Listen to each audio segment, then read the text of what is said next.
Hello. Thanks for coming. See who's here right now in the chat.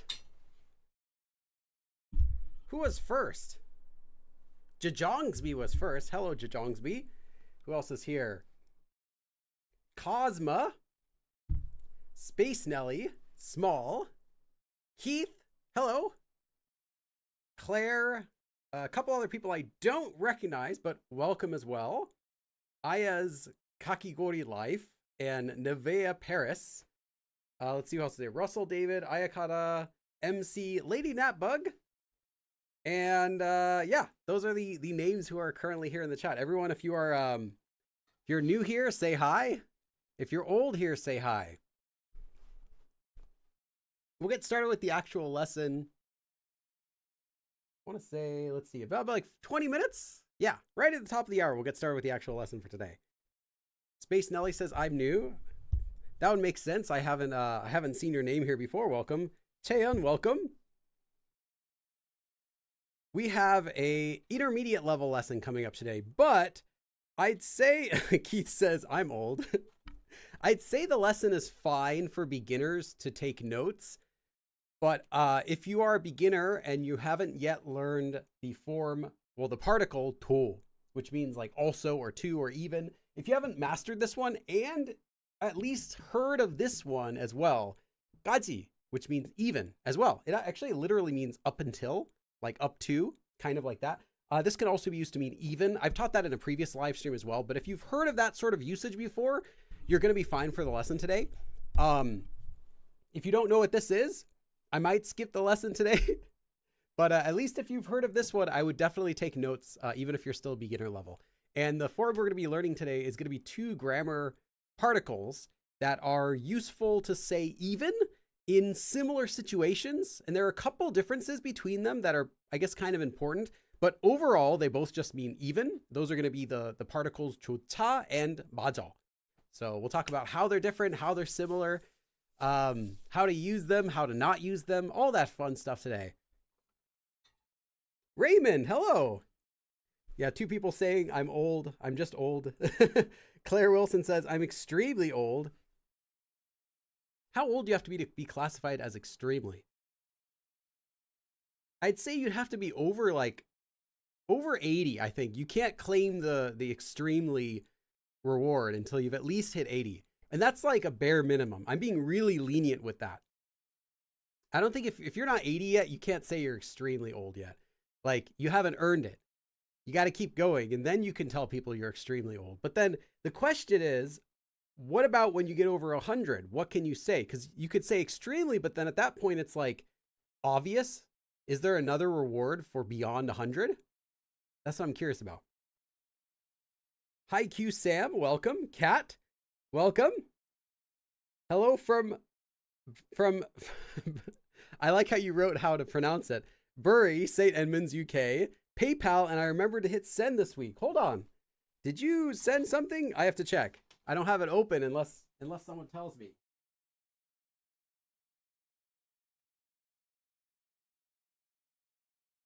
Hey!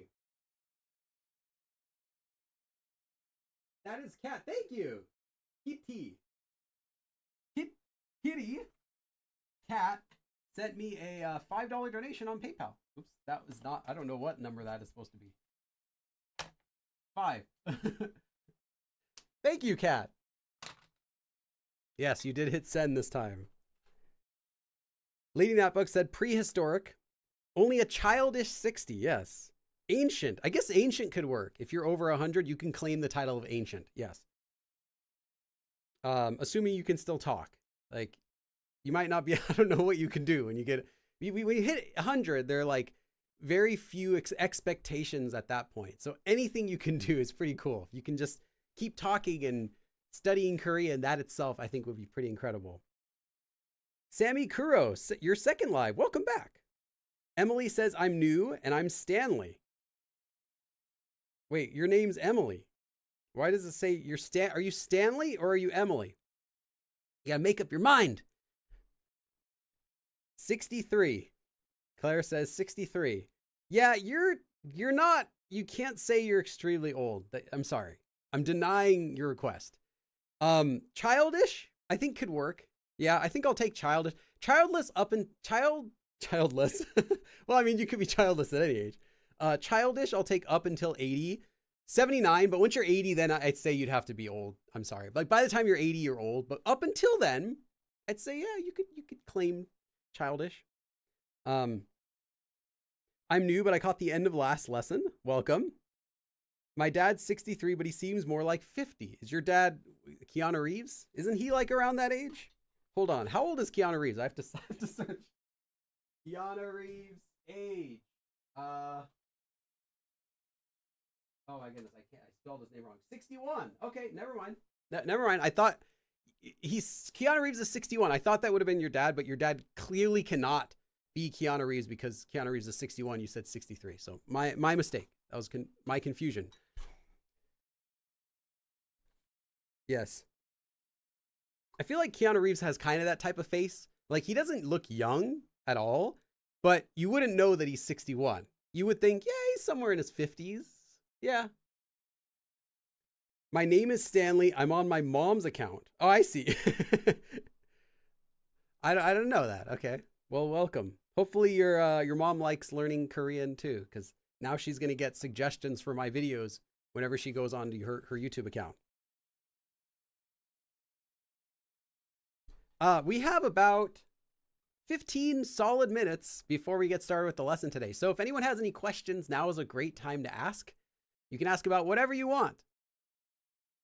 I mean, preferably something related to Korean, but if there's something you're curious about, now's the time to ask before we get started. 15 minutes. I'll take just a few questions. Let's see.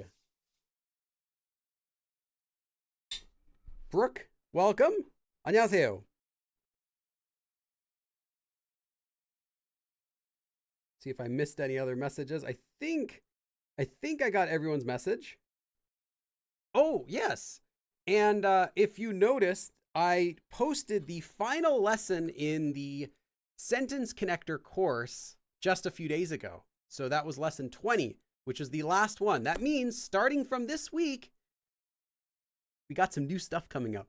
First of all, we've got the videos that I filmed when I was in Korea. We'll start getting those this week. One of the ones I think this Friday will be the video that I filmed at my fan meetup, which was way back at the beginning of June, I think, or was it the end of May? I think it was the beginning of June. Anyway, yeah, fan meetup video will be going up this Friday, followed by other videos I filmed in Korea. We also will be getting a new round of voting options for these live streams since we've finished all the other ones. So I have some suggestions already I'd like to do, but if there is a topic you would like to learn in a live stream, make sure to make a request sometime today, sometime before tomorrow, and I'll make a new vote for like 4 more new voting options for that.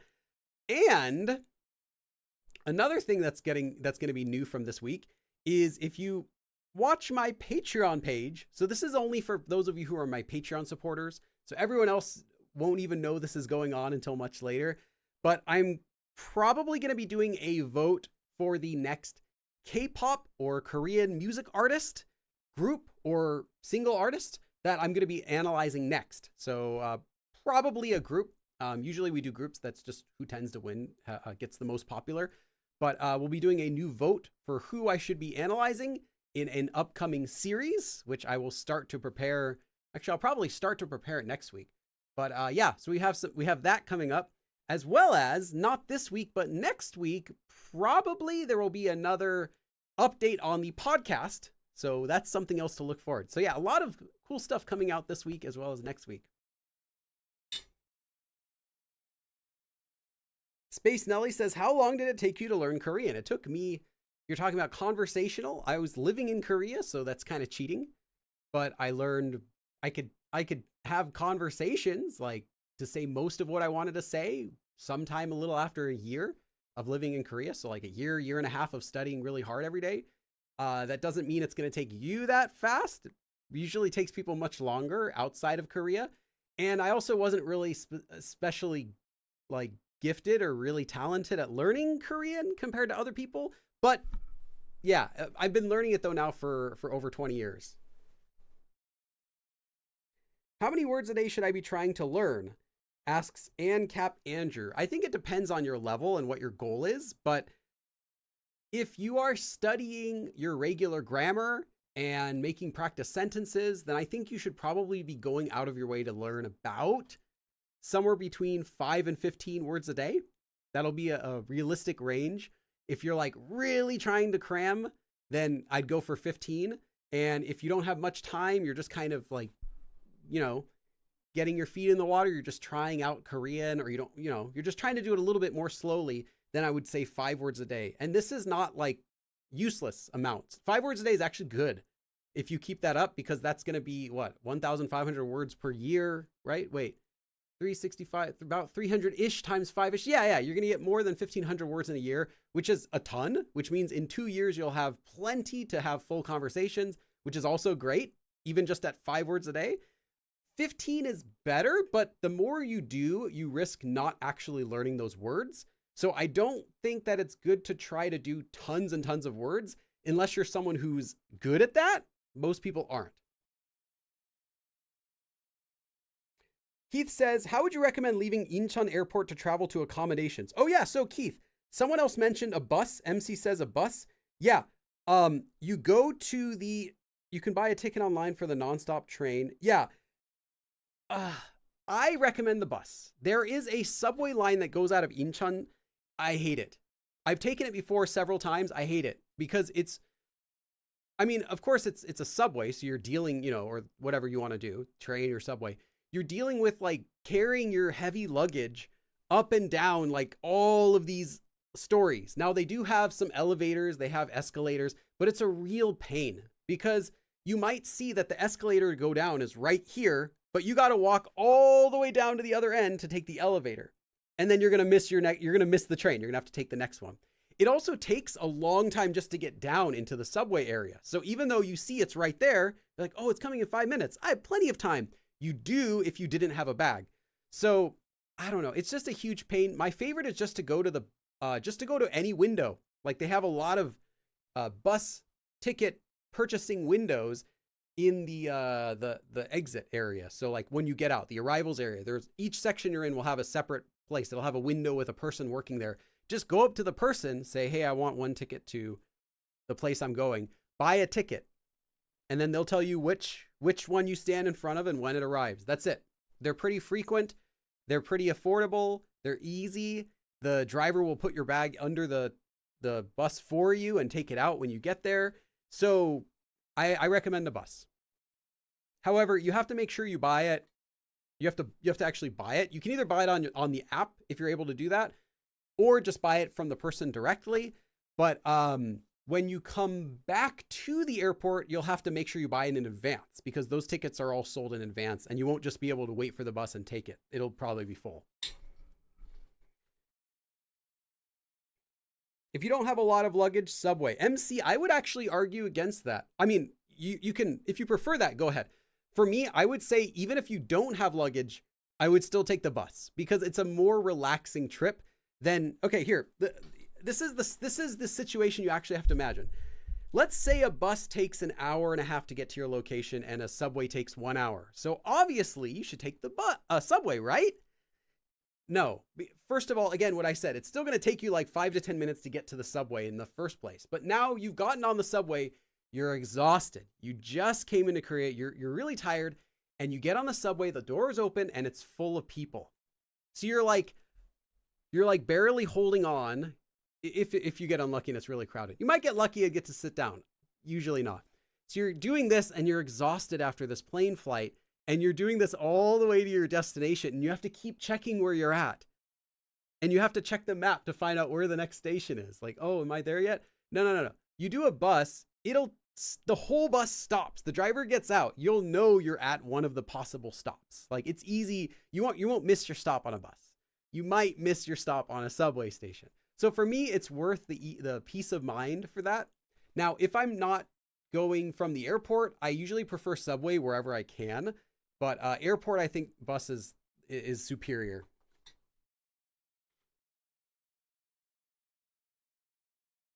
At my point, I completely gave up learning words. I just watch Korean content. You can do that. The only thing is, if you're not doing any vocab studying, you're not actually going to be learning that many words from listening alone. You'll be able to recognize a lot of words by doing lots of listening practice, but you won't be able to use them yourself. So if your goal is to get better at listening to Korean, it's going to help. But most people's goal is to get better at speaking, in which case you actually have to speak. You won't just get that by listening. Raymond said, I was skeptical of the buses, but they're very comfortable. You can go direct to other major neighborhoods. Anytime you're going from one city to another city, the bus is going to be a better option, like 9 times out of 10. There are exceptions to that, like some certain bus routes where I really don't like them because like they're too bumpy or they're not very frequent. But whenever I can, I'll take the bus, especially anywhere within the same city. Bus will be superior.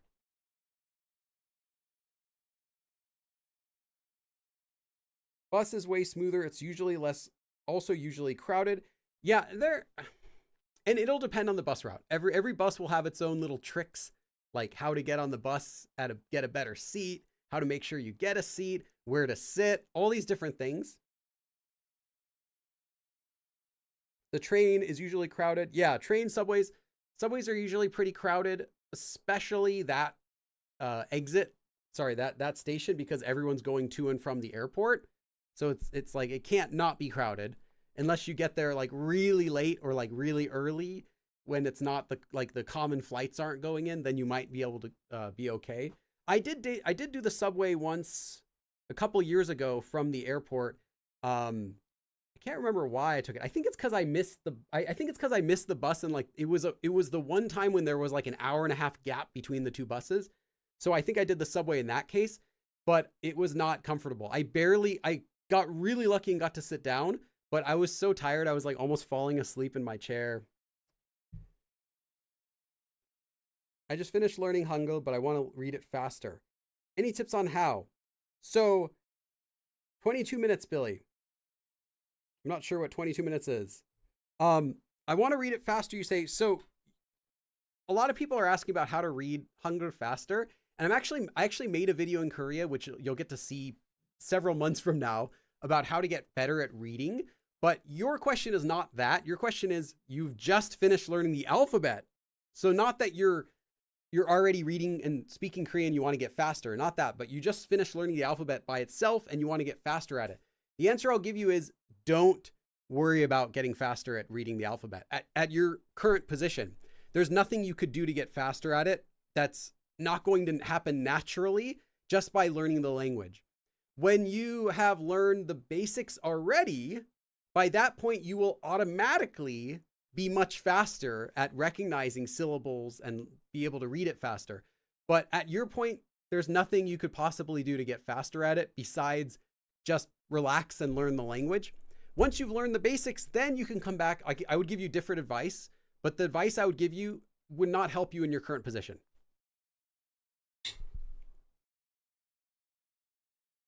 Yeah, we'll get started in just 5 minutes. Claire says, I'd like a session on Korean given names. I struggle to remember names, even my favorite K-drama actors, and can't tell if a name is male or female. Well, a really quick tip for that is there are some names that are usually for females or usually for males, but there aren't, these days though, there aren't really Korean names that are male or female only. Like I said, there are some exceptions. Like, I'll give you a really quick one. This was a little bit easier to tell in older names. Like if you had a name that had like Nam, like ends with Nam, it might be like a male name. In fact, the Squid Game season 1, the guy's name was Il Nam. this was something I won't go into what exactly why the name is, but it sounds like a very old-fashioned male name. And it also happens to mean one namja, one man, like man number one, which is why he ended up being, number one in the game. So anyway, not a spoiler. It's an old man and he's got the number one name on him. So also, if you see a name that ends with ta, it has an old lady feel to it. For lack of a better way to describe it, it kind of feels like an old lady name. The reason, though, is not as funny. The reason is these types names that end with ta these days are very rare. It is a Korean thing, but ta is actually this. If any of you know Japanese, this is very common in Japan. It's when you have like a name that ends with ko, like Aiko, Mariko, like all those types of ko names, right? This ending became really common during Japan's occupation of Korea, because they would tell Koreans, your name is now a Japanese name. This is your name. So when you read it in Korean, you would end up with a name that ends with ta. So there are a bunch of, like a few common ones that would end in ta. So because of that, it has an older feeling to it, like a feminine, but like from that time sort of feeling. And this didn't go away after the Japan was occupying Korea. This stuck around a little bit after, like people started, oh, it's kind of a nice name, actually, I'll use it. But nowadays it's not so common. So names that end with that have a feminine feel, as well as names that end with he. Oops, why did I write that weird? Names that end with he have sort of a feminine feel as well. Younghee is maybe the most famous one. Mini, or like Jihi, like any of those ones have like a feminine feel to them. But that's not gonna account for the majority of Korean names. You're gonna see lots of Korean names that you might think, oh, that's a feminine name, right? It doesn't. There isn't really. You can use names for both male and female, even ones that seem like they would be. You would think, oh, it's for a female. Doesn't really matter. There are people with just really exotic names in Korea, and it's just a thing. Lots of people these days even have names that are one syllable. One syllable. They have a family name, which is one syllable, and first name, which is one syllable. In fact, there are some family names that are two syllables, believe it or not. Like you're familiar with like Kim, Pak, Lee, Che, like all those one syllable ones, and there are a lot of those. But there are also a few that are two syllables. So you could have technically, you could technically have someone who has a family name with two syllables and a first name with one syllable that looks like a regular 3-syllable name, but it's different. So yeah, there are lots of things you can do with that.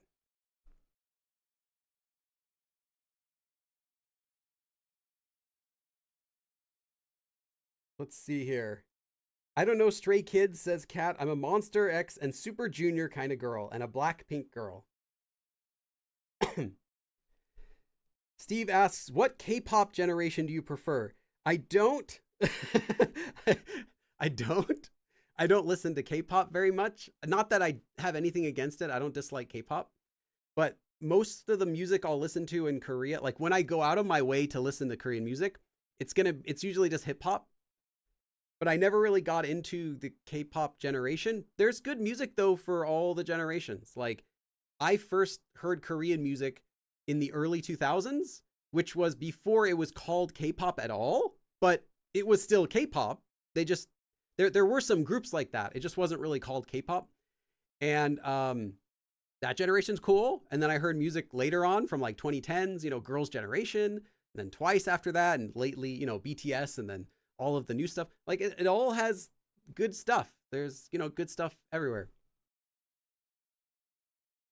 Can hada be used in place of other verbs, like in English? Can you use, so no, Mafaz, you can use it in place of an action that has hada in it. Like, for example, someone said, 숙제 했어? 숙제. 숙제 hada is to do homework. 숙제 is homework. hada is to do. So literally, 숙제 했어. I did my homework. You can ask someone, 숙제 했어? And you can reply, 했어. Did you do your homework? Yes, I did. You don't have to say, oh, 숙제했어. Yes, I did my homework. You don't have to reply that. But you wouldn't use like 밥 먹었어? 했어. Like, I ate. Did you eat? Yes, I did that. It sounds a little bit awkward because they weren't saying, did you do eat? They said, did you eat? So you have to make sure it makes sense in context. Like, is it an action that someone's performing where you could reply, I did it? Or is it a specific action like eat, sleep, stuff like that? That's like, it wouldn't make sense to say like, did you sleep? Yes, I did it. Like, that might be a tip if you could replace do or did with do it or did it in English and it sounds natural, then yes. But most of the time, no. Okay. Our lesson today is going to be on 2 intermediate level particles. They're actually kind of like advanced level because they're used in more advanced sentences, but they're simple to use. So I'll call them intermediate just to be nice. The first one we're going to be learning. Wow, I wrote that really weird. The first one we're going to be learning is 좋다. And the way it works is you take a noun, so any sort of person, place, or thing, and you attach 좋다. And that's all you got to do. See, everyone.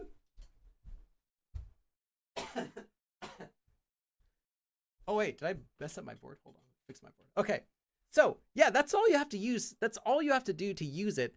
So this means even. Like even what? Even tarsu. Even that. I'm so tired. I couldn't even pick up a pencil. Even. Now, this meaning is similar to the particle to, which means also or to, like me too. You too? Tarsu too? Like that. This one also means even, but this one means even too. So what's the difference? We're going to be talking about that, but it also means even. Yes. When then would you use this to mean even? Well, this is used to mean even most of the time when you want to add emphasis to the meaning of even. So you're not just saying, I can't even boil ramen. I am such a bad cook. I can't even boil ramen. You're not just saying that. You're saying, I can't even do that. I can't even pick up a pencil. Like, it has more emphasis than using to, which also means even. My throat hurts, so it's hard to drink even water. I've added a little bit of emphasis to that to help illustrate. This is used when you want to express that something is a little bit unexpected or maybe a little bit surprising.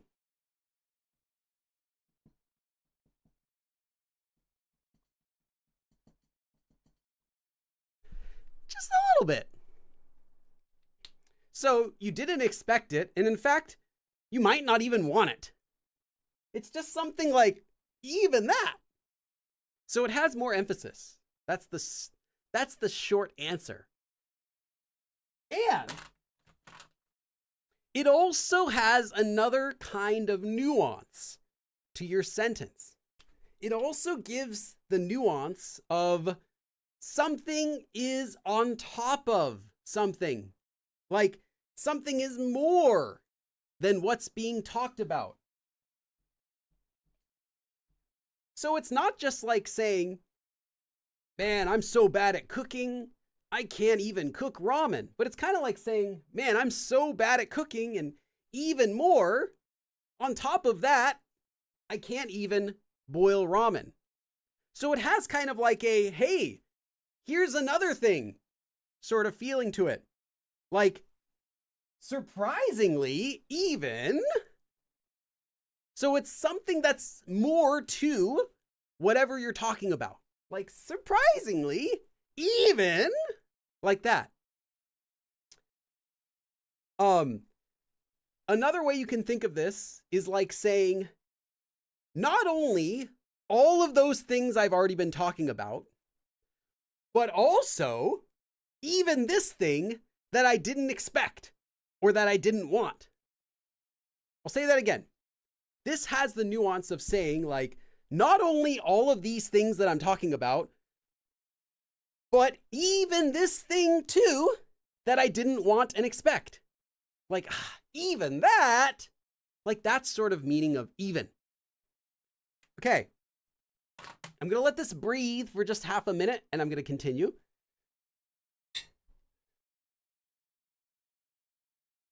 심지어. So 심지어, Keith is asking about 심지어. 심지어 has more of the actual feeling of like to make things worse on top of it all. That actually has the meaning of that. So this is not an expression, but this is a particle that can give kind of a similar feeling to what you're talking about. 심지어 is also really good. 심지어 is like, yeah, to make things worse on top of all of that, in addition to all of that. But that's an adverb. That's like used as an expression before you say something. This though is used as a particle after a noun to mean this. But I get what you're saying. It has a similar types of use cases. Oh, hey, minute 7, Lexica. Thank you, Lexica. Lexica. Donates $5 on minute 7. That's all I can sing before YouTube flags me. Yeah, just a little bit of emphasis, Andrea. Just a little bit. Keith asks, will there ever be an end to new particles in Korean? To which I will say, no. Okay, so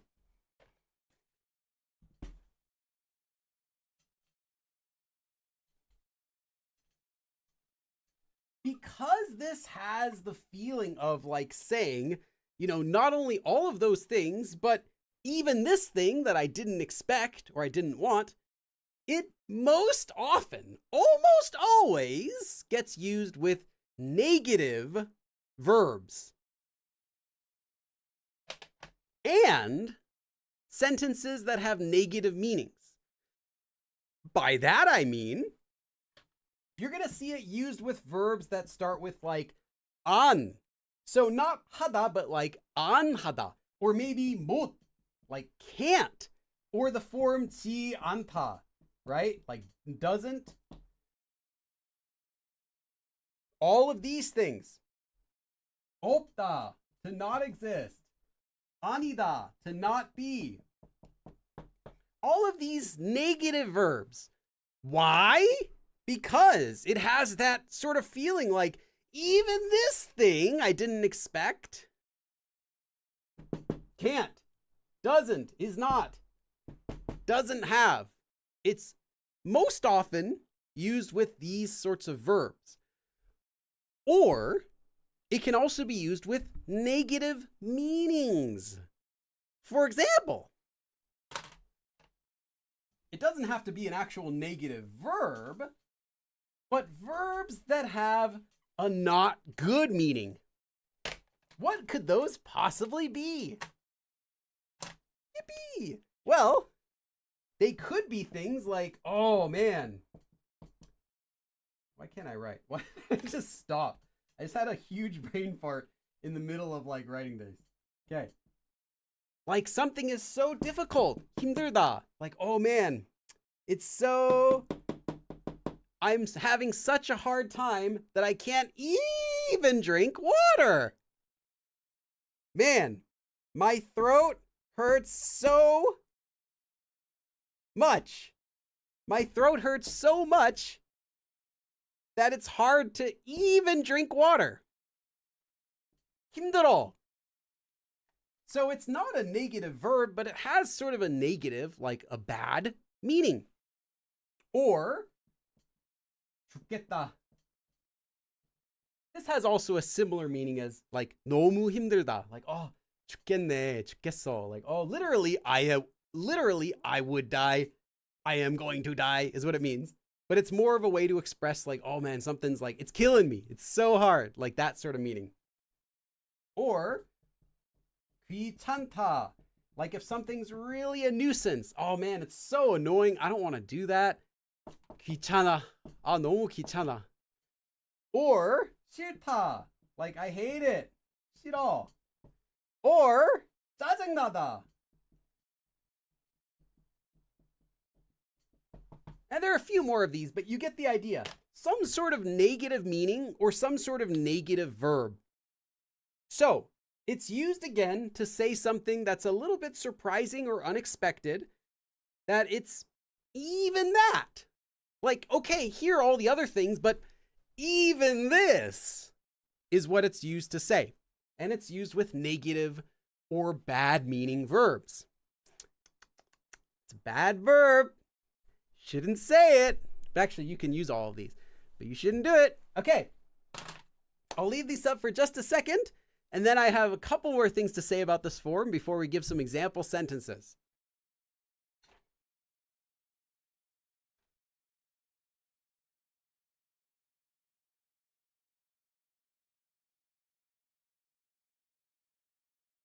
Okay.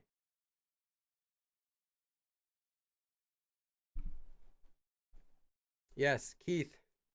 There actually is an end to particles, but the good news is the really common ones, there are only like a couple dozen. There aren't really that many like commonly used particles. But if you want to talk about like all of the particles that you might hear, there could be a couple more dozen on top of that.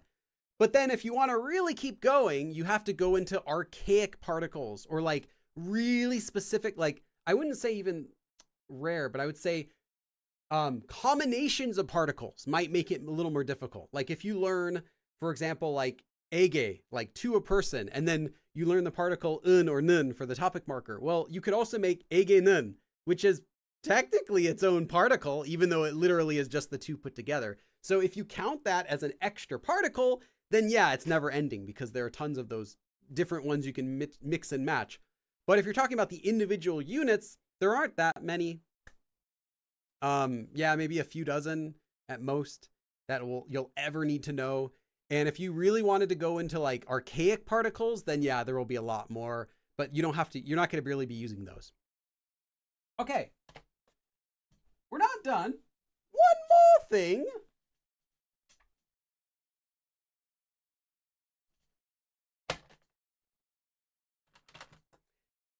Now, this is kind of related to what Keith was asking about. So you can also attach 좋다 after some other particles in grammar. So it's not only used after a noun. You might also see it used after some particles and grammar forms. Like you might see 에게 좋다. So again, 에게 is to a person. So even to, or from, a person, even to, tersu. I mean, I know you got all of these gifts for everyone in the class, but you couldn't even get one for tersu? Like, even to a person. Or from, 에서 좋다. Right? Or some grammar forms. Like you might see it like even while you're doing something, even while being a certain way. 면서, while being or while doing. So even while. So just keep an eye out for it, but it's the same particle. There's no different usage for this. However, 99.999999999% of the time, you're going to see it used just after a noun like this. Yeah. Okay. And because it has this meaning of like even, it also is used commonly with other grammar forms that support that feeling. That would make sense, right? You'd want to use it together with other forms that also have the meaning of like that, like on top of that, in addition to that. So one form you'll commonly use together with this form is the verb, is the form 커녕. This can be 은커녕 or 는커녕.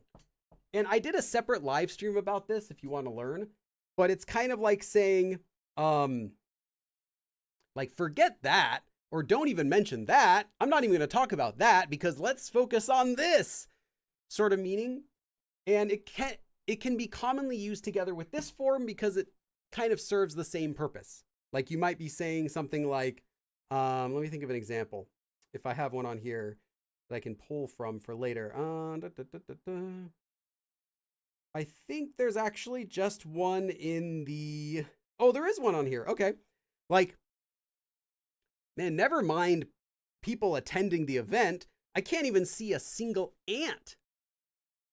Like maybe there's just no one, right? Never mind, never mind attendees. I can't even see a single ant here. So it can be used in situations where you would use this together. This is more of an advanced form. It's simple to use, but the sentences it gets used in are more advanced. So yeah, if you search my channel, you'll find I've done this before, I think a couple times, maybe three videos about it. Okay.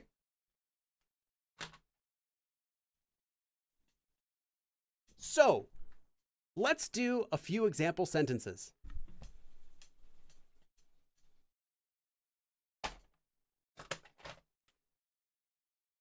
How are we on time? Okay, we're good on time.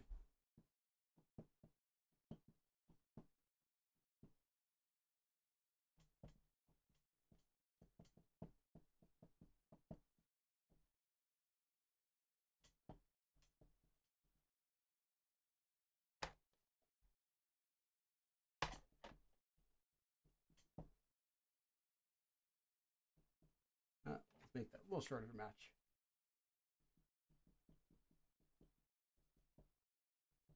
Okay. A tip for this is anytime you see it, if you're not able to understand its usage right away, just replace it in your head with the regular particle 도, because that also means even. It just doesn't have any extra emphasis. 영희는, so 영희, our friend 영희, 라면, ramen, 라면 좋다. So you can think of this as like 라면 도, like even ramen. 끓이다 is to boil. And if you're cooking ramen, you'll actually say in Korean, to boil ramen. Don't do 라면 요리하다. That sounds like you're like a chef, like preparing ramen. You can just say 끓이다, to boil ramen. 라면 좋다, 끓이질, which is 끓이지 with the object marker stuck to the end, shortened here as 질 instead of 지를. 끓이지 못해요. So 영희 cannot boil even ramen. Now, again, the nuance here is not simply she can't boil even ramen, but it has the nuance of saying, in addition to everything else she can't already cook. You know what's surprising? On top of all of that, even this thing I didn't expect, funnily enough, surprisingly, she can't even cook ramen. So that's the nuance that this particle has, which 도 does not.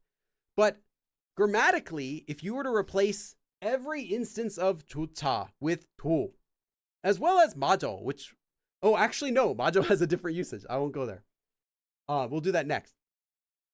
You can replace every instance of 좋다 in every sentence with 도, and it'll still make sense because it's the same general meaning, but it has a different nuance. 영희는 라면조차 끓이질 못해요. So 영희 can't even boil, meaning cook, ramen. Not only all those other things she can't cook, but this one thing even that I didn't expect, surprisingly, she can't even cook ramen. Like that. Okay, I'll leave this up just a minute, and then we're going to go on to the next sentence.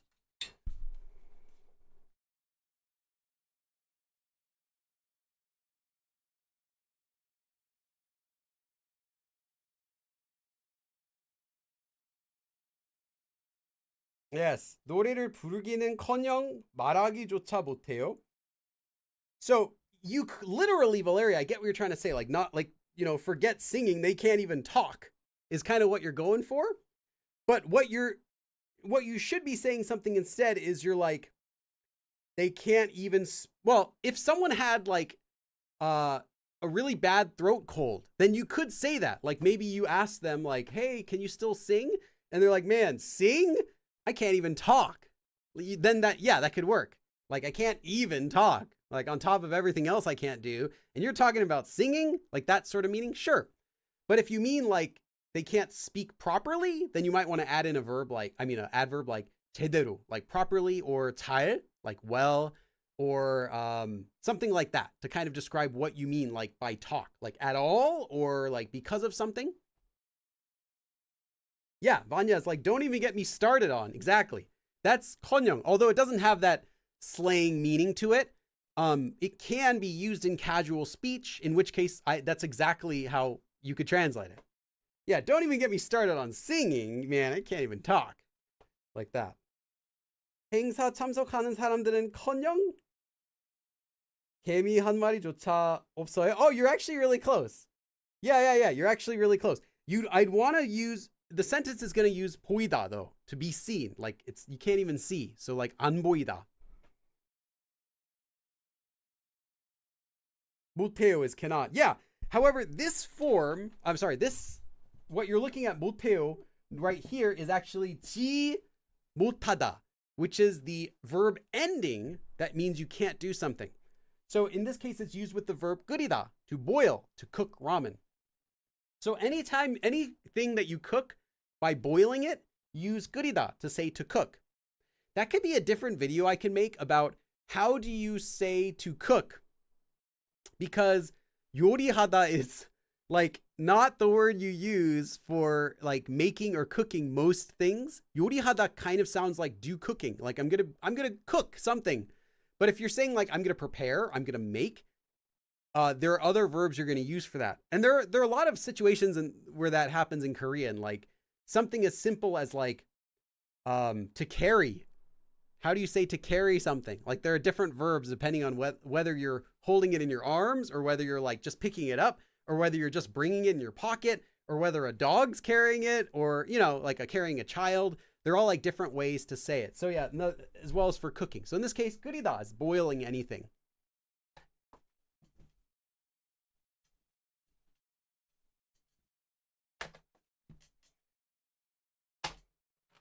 Can I tell you guys a secret?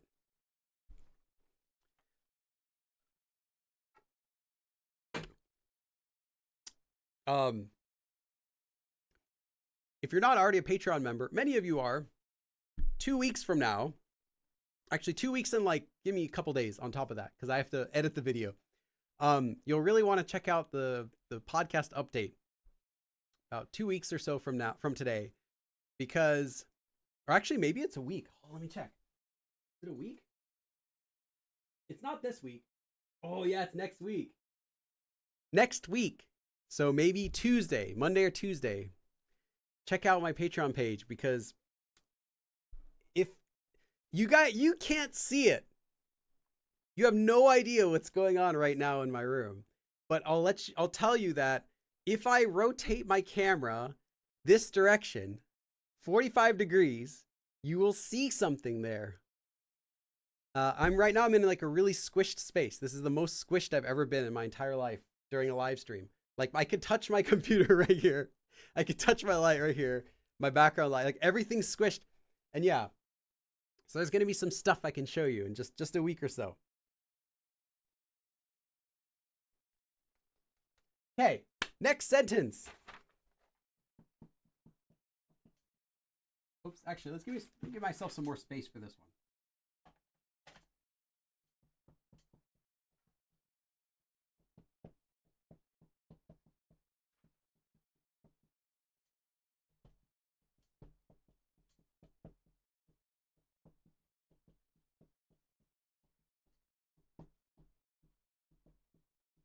Let's put on down here, make it a little bit nicer.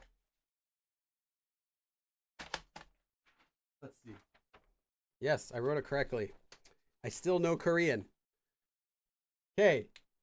사람은 커녕. So 커녕 is like, forget that.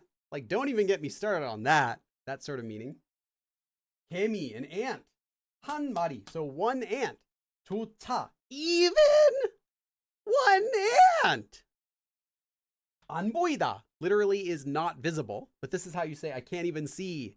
I can't even see an ant. Don't even get me started on people. I can't even see one ant here. 사람은커녕 개미 한 마리조차 안 보여요. If this is a little difficult, that's okay. This is an advanced level sentence because it has 커녕 in here, which again is not really that difficult, but it's not a form you're ever going to need until you get to a like full conversational level. Okay.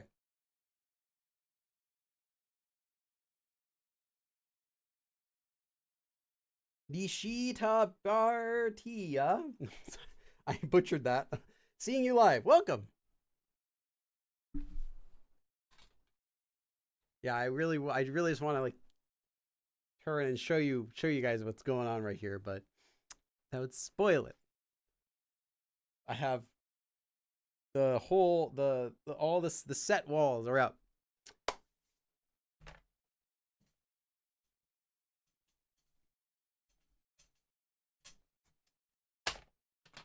I mean, I should have some stuff to show. I already spent $3,500. $3,500 on this podcast set.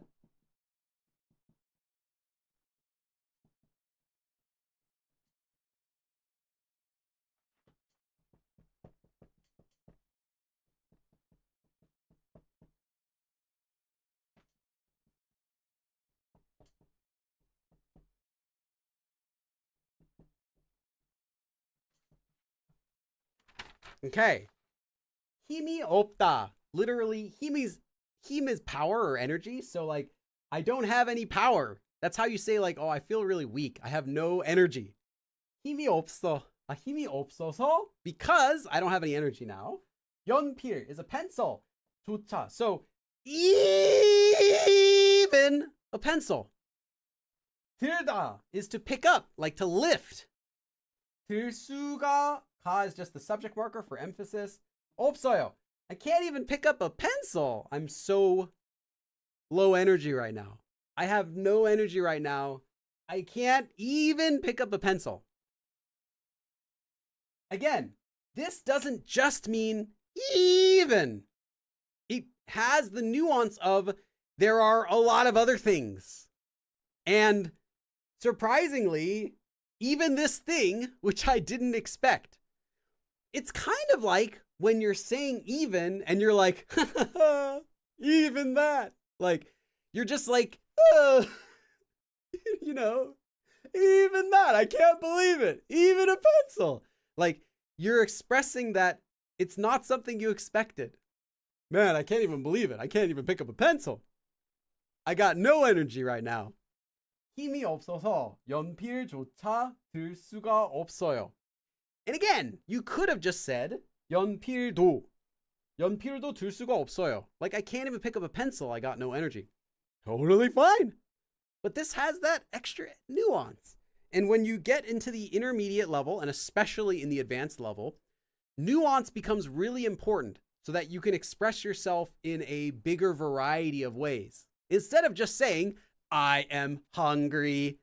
Where is the bathroom? 화장실 어디 있나요? Now you can be like, I have an inquiry that I would much adore to present to thee, which beast my concern for where's out the bathroom in this facility. Like, you can express yourself in much more ways, but this is kind of like you can do more nuance now with your sentences. You don't have to just say, I cannot even pick up a pencil. Now you can be like, I can't even pick up a pencil. That's why these sorts of particles and, you know, more intermediate and advanced grammar becomes really useful in the intermediate level. It just helps you to be more expressive, to say what you actually mean to say. Because you're not trying to say just like, man, I'm so tired, I cannot pick up even this pencil here. That's not what you're really saying. You want to be like, man, I can't even pick up a pencil, right? You want that, like, I can't even pick up a pencil. You want that nuance like we would do in English, a pencil. And that's how you get it in Korean. Saying like pencil in English. You can't do that in Korean. You can't be like, 연필. You can't add emphasis to your words in Korean like that. Korean is mostly monotone with there's intonation in it, but it's mostly monotone, so that if you want to have your emphasis that you have in English carry over into your Korean, you have to learn particles and grammar forms to get it. Okay.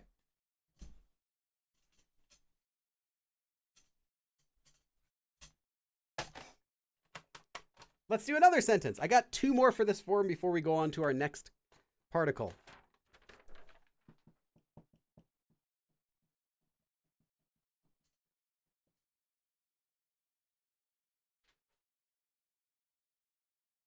I want you to make this one.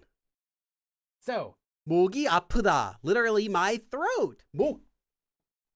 Actually, it also means neck. Keep that in mind. But yeah, my throat, 목이 아프다. So my throat hurts. So it's hard, it's difficult. 힘들다. You're going to use 힘들다 at the end of the sentence. I'll just let you know. 힘들다. Even drinking water is hard. Even drinking water is hard, is what I want you to try to say. If it's too difficult, don't worry. I'm only going to give you like 30 seconds to try. I'm going to give you the answer. Don't worry if you can't get this. But if you want to try it, go ahead.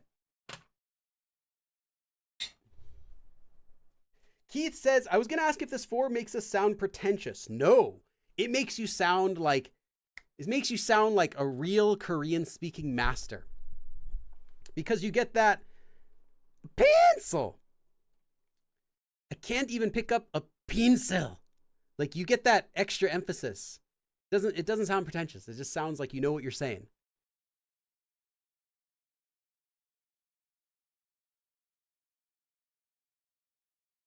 Axera says, why isn't it 봐요 there? You're talking about see. Because 보다 is literally to look. So if you say 안 봐요, 안 봐요 is like, I'm not looking. I'm not looking. Like that's intentional action. 보다, like I'm watching it, I'm seeing it. So if you say I don't see any ants, you're like, nope, they're not there. It's like tripped over my leg. 보이다 is to be seen. So in English, we say it the same way. I can't see. But we don't really mean like I cannot see because my eyes are covered. You're saying I can't see like because it's not there, right? And in Korean, they use passive voice for that sort of thing. I have a separate lesson if you never heard of this concept before. Passive voice. Just search passive on my channel. Okay, let's see what everyone's got. 목이 아파서 물조차 마시기 힘들어요. Very nice, Valeria. Get to see what else other people have. Nice. Oh, we have Victoria. You're not wrong, but what you wrote is like even drinking water is difficult, which it makes sense, but it would be a little more natural to say drinking even water is difficult, I guess, because you're not just saying even drinking water, you're saying even drinking water. Like the emphasis that you would put in English, I'm assuming, maybe it's a wrong assumption, I'm assuming you're a native English speaker, and we usually add the emphasis on the actual thing, like, man, it hurts to even drink water. We wouldn't say it hurts to even drink water, right? I mean, if this makes sense, I hope this makes sense. If it doesn't, let me know. But yeah, you want to move the emphasis over to water. So you would have 물 좋다, like, because that's what you're emphasizing. Even water, not even drinking water. But there are times when you would use 기 좋다. So I don't want to like shut down what you did, because you did something that's totally fine to do in a situation where you'd want to emphasize the action.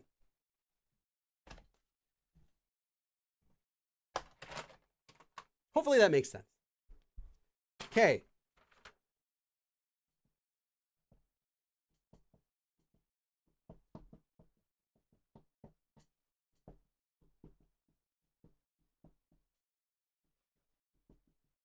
목이 아파서, because my throat hurts. 물 좋다, even water. Like there are other things, but surprisingly, can you believe it? Even water. That's the nuance. 마시기, so 마시다 to drink. So even drinking water, 힘들어요, is difficult. My throat hurts, so even drinking water. The emphasis again is on water. Is difficult. 목이 아파서, 물조차 마시기 힘들어요. Okay, one more sentence. Hopefully it makes sense already, but let's just, one more sentence to hammer it all down.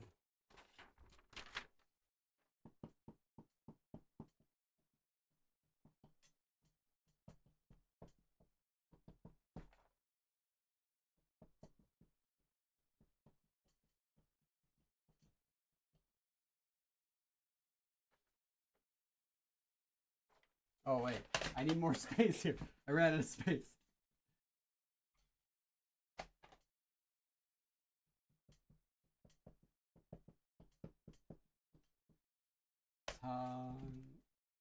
This one, don't be alarmed when you see this.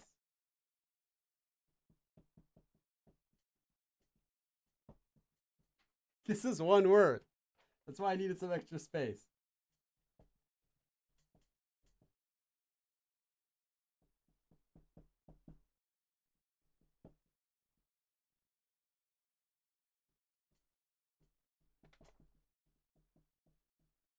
Okay. I want you to read this once for yourself before I explain it. Think about it for a second, because there are a couple things that you might notice. There are exactly a couple things. There are two things you might notice. I'm just going to point. These are the two things you might notice. I'm not going to say anything. I want you to read it. Really, read it for yourself. I'll give you like 10 seconds. 시끄러운 콘서트장에서조차도 잠을 자는 사람이 있네요. If this is okay, you're good. You might be a bit confused, so I'll clarify it. Don't worry.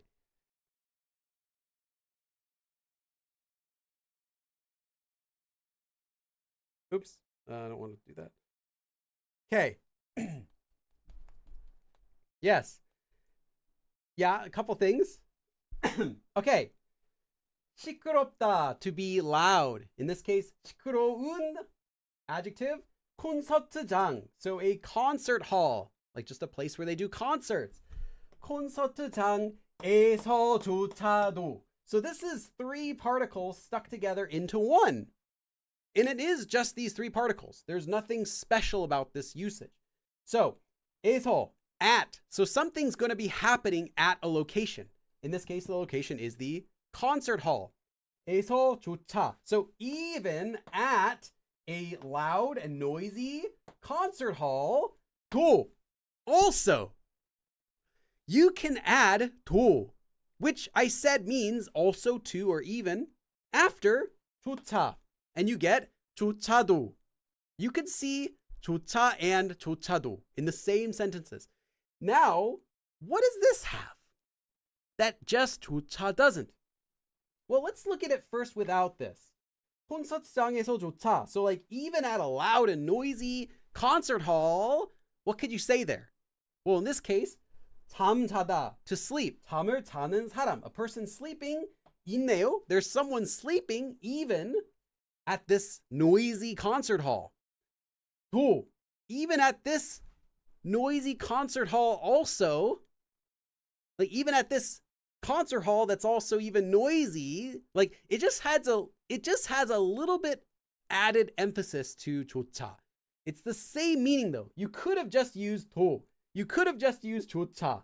But adding both of them together just gives more of an even feeling to it. It's not that strong, but it does have a little more emphasis than just 조차 by itself.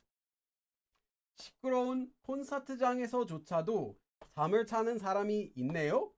The next thing you may have noticed is that this is not a negative verb. It's not even like a negative meaning, like a bad meaning, right? 있네요, 있다, to exist. It's not 없어요. It's not 힘들어요. So what's going on, Billy? Did you lie to me? Did you lie to me, Billy? No, because remember what this form means. Not only all of those things, not only everything else, but, Surprisingly, this other thing I didn't even expect. Hey, man, I didn't expect it all, but there's even a person sleeping at this noisy concert hall. Can you believe it? On top of everything else, on top of how noisy it is, can you believe it? There's even a person sleeping here. 9 times out of 10, maybe 99 million times out of 99 million one. That was a bad ratio. You know, most of the time, it's going to be used with negative verbs and negative meanings. But I did not say always. I did not lie to you. I said mostly, often. There are some cases when you would use this with regular verbs, like ita is probably the most common one that you'll see used with it. But most of the time, when you're expressing that something's like surprisingly even, it's going to be something that's negative and difficult when you use 좋다. So just keep that in mind. Most of the time, it's going to be just used with negative verbs or negative meanings, but you might also see it when it's emphasizing something that's really surprising that does something.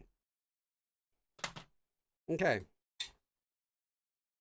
Andrea, I'm sorry. Tell your cat I'm sorry.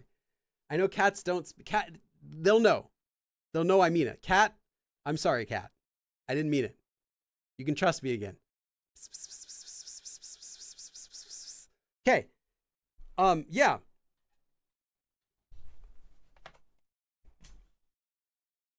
So I wanted to show you that so you're not shocked if you ever see a sentence that has something else at the end of it. Nothing changes though about its usage. It's the same form, same nuance. Most of the time though, it will just be something negative. Like pretty much every time you see it, it's going to be negative. All right. But there's one more particle we still got to cover. And that also means even. And that particle is 맞아. I hope you're ready for this. This is like the most difficult particle usage in all of Korean. You better take notes. So here's what you do. This is the first step. 1 of 50. Step 1. You take a noun and you attach 맞아 to the end of it like this.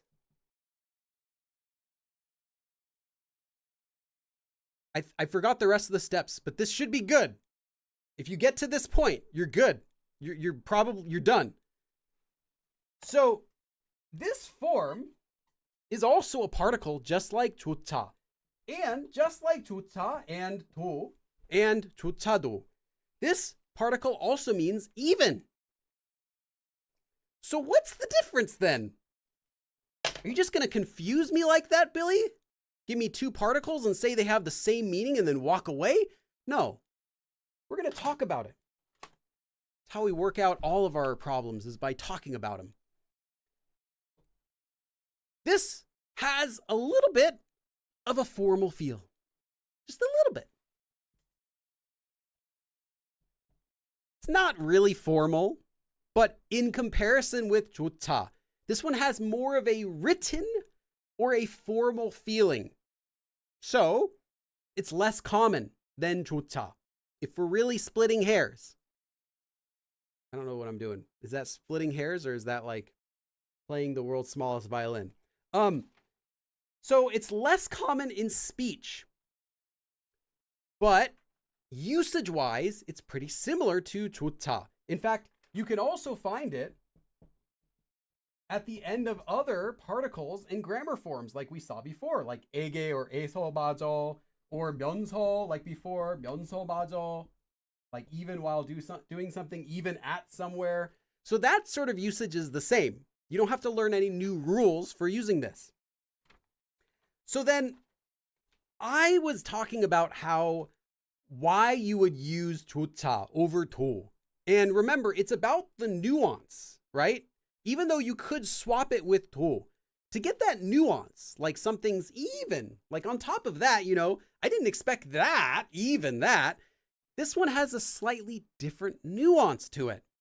This one's nuance is a little bit different. So what is this nuance?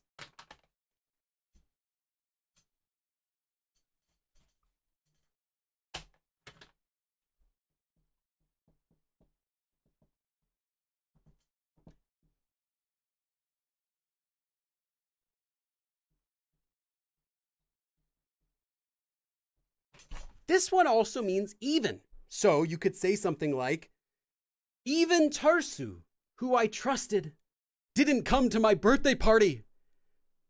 But wait, why can't we say that with Chuta? You can. But the nuance of this one is it feels like including, like not just on top of something, but like something's being included into something. This is not the most important part, so don't worry if this sounds a little bit vague. This has the feeling that something is included, and it also has the nuance that the thing that's being included is the last piece of the puzzle. It's the last one that we needed. It's the last part of the group. So now, even Tarsu. Meaning, what would that mean? It means that nobody else came, right? Yeah, because no one else came, and what would be the last piece of that group? What would be the last something to make that complete? It would be Tarsu not coming, that one last person. Now it's all over, that he was the last person. Like even he, I can't even believe he didn't come. Like that's sort of even. So it has the feeling of something having been the last remaining part of a group. Another way you can think of this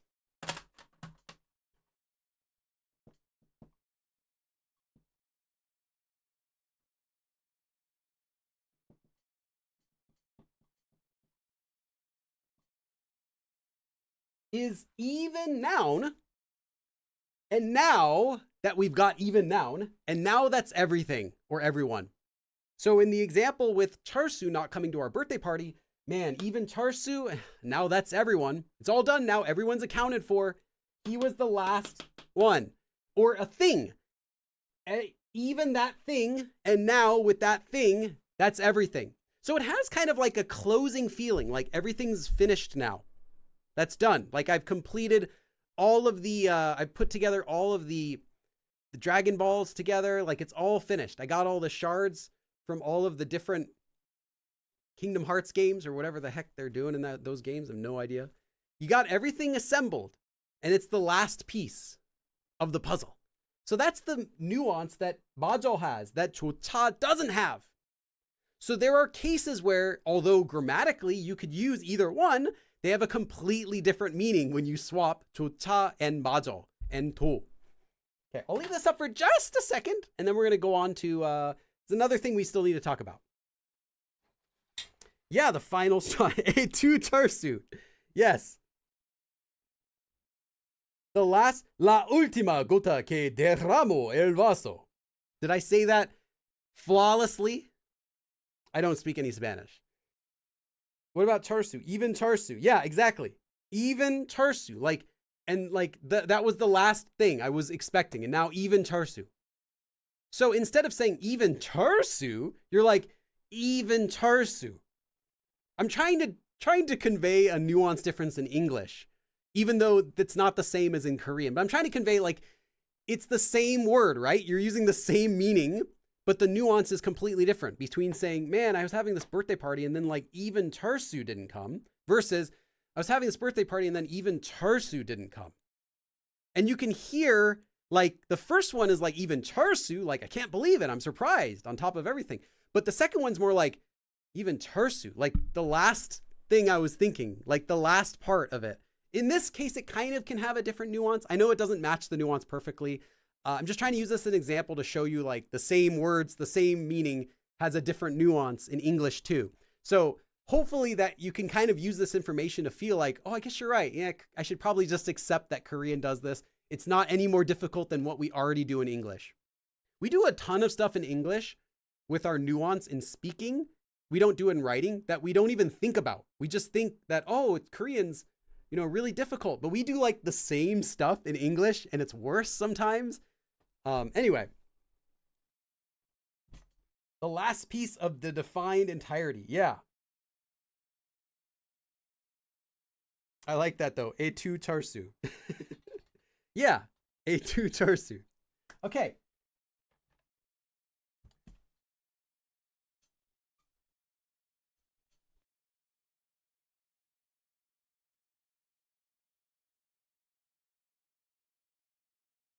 one more thing.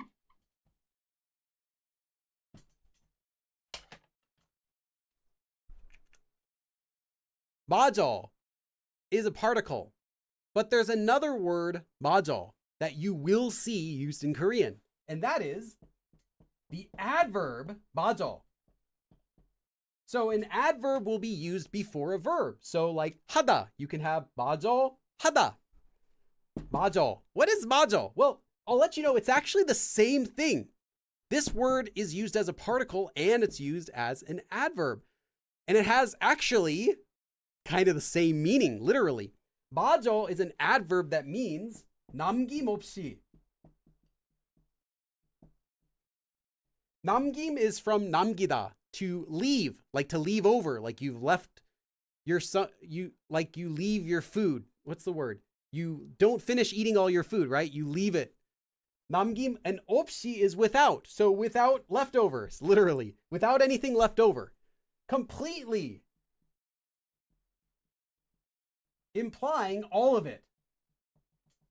Like if you're gonna finish eating something, when you say, I finished my pizza, you mean not that you stopped eating it, like you finished, I'm putting down the pizza and doing better endeavors. You mean that you ate all of it, right? Without anything left. Completely. 남김없이 먹었다. 맞아 먹었다. 맞아 is just a regular adverb that means to do something completely, like finish doing it. You've done all of it now. Finish your project, finish eating something. In fact, 맞아 먹다 is a really common way you'll see this used. And this is the same usage, kind of, as here. Again, noun 맞아. So it's like when you have the noun and you're 맞아ing it, it's like you're finishing it completely. So now that you've had that, it now makes whatever else you're doing complete. Hopefully that can kind of help make sense why it's used in that way, because it has that nuance to it, that now it's complete. Like this was the one final piece of the puzzle, and even that is what it means. There's also one more thing I wanted to mention. Now, this is not confirmed. This is a Billy theory that I have. I couldn't confirm it as much as I tried, but I think it's true. This 맞아 is the same, I think, word origin as 마지 in 마지막. 마지막 means the last or the final or the end. This is a bonus thing. I'm not including it in the edited version because it's, I can't confirm it. I'm not going to include it in the edited, but you get it because you're in the live stream. If I check the original etymology, the origin of the words, both of these are the same. That doesn't mean they're the same word though, but they have the original form. They looked the exact same. So they might have been the exact same word. 마지막 means end or last or final. So it kind of means like to finally or to end something. It's the last of something. And this word still you say 마지막, like it's a noun that just means the ending of, or the finish or the final or the last or something. Like 마지막 한 조각, like pizza 마지막 한 조각, like the last piece of pizza, that sort of thing. So that's kind of where you get the nuance of 맞아 as meaning the last, like the final, the one remaining sort of piece. Again, this relationship is a Billy, that's just a theory, a Billy theory. Don't go like right to the president of Korea and tell them that Billy said this confirmed. I can't confirm it, although I really feel like it's probably like that because it looks the exact same, but I have been wrong before. So that's my guess, I'll say. It's totally confirmed. Like, I would put money down that it's what it is.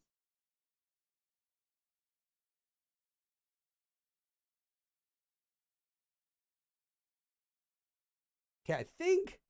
Oh, yeah. Okay. And then there's one more thing you need to know about 맞아. So I said that 맞아 is kind of like it's the last remaining part of the puzzle. And now everything's complete. Like that's sort of meaning of even. Like even that on top of everything. This is also most often used in sentences that have negative meanings. So like, oh man, someone didn't do something, or like there wasn't something like that. But it can also be used with positive verbs. So even though it might be used in a negative context, like even Charsu didn't come to my party, it's negative, it can still be used with positive verbs. Like even the weather is on my side today. Like it's a positive thing. It's a positive sentence. So you'll see this used with both positive and negative sentences. If it's the last piece I needed to be happy, then it's positive.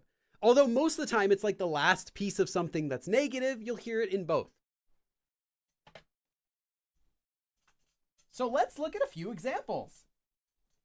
How am I on time? Actually not too bad. I'm only 6 minutes behind. Hold on, let me make sure my air conditioner's on.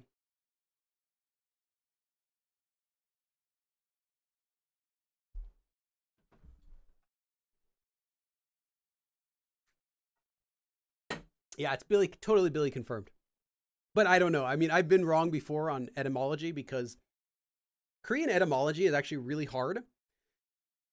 If you can't find, like, if you search etymology yourself in Korean, you'll know what I'm talking about. There's so much made up stuff, for lack of better words. There's so much just stuff that's not true. Baloney on the Korean internet about it's the Koreans writing etymology blog posts about it's totally baloney stuff.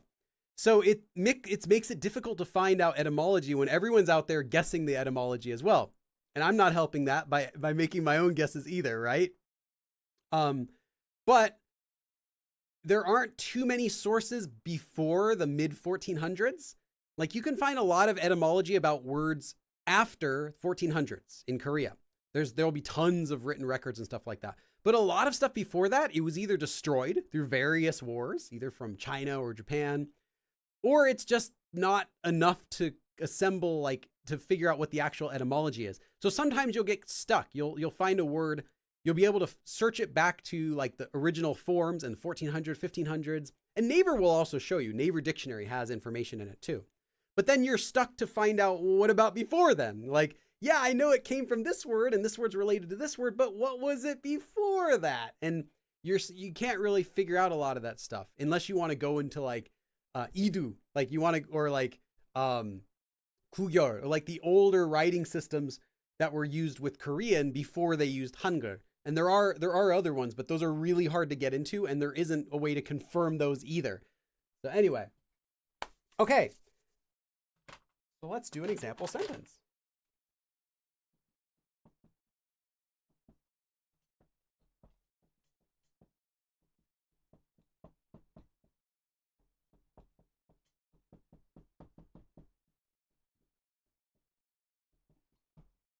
I think I'm going to throw this out. I think this is dead. Okay. 오늘은. So today, the gives it that emphasis of today instead of just today. 날씨, the weather. 날씨 맞아. So like even the weather, and that was the last piece, the last thing I needed, like on top of everything else. Now it's complete. So what is complete? What are we saying? 편 is a side, literally and figuratively. So if someone's on your side, like, hey, how come you're not on my side? 제 편, my side. 제 편이에요. So even the weather today is on my side. Like everything else is going great, and even the weather is on my side is what it means. It doesn't mean like, man, surprisingly, I didn't expect that the weather, it's not 좋다. You're saying not just like on top of everything, but this thing I didn't expect, but you're saying, no, now I'm complete. Like that was the last thing I needed. And even the weather's on my side today, implying everything else is also going great, right? Because that was the last piece. That was the last thing that we needed.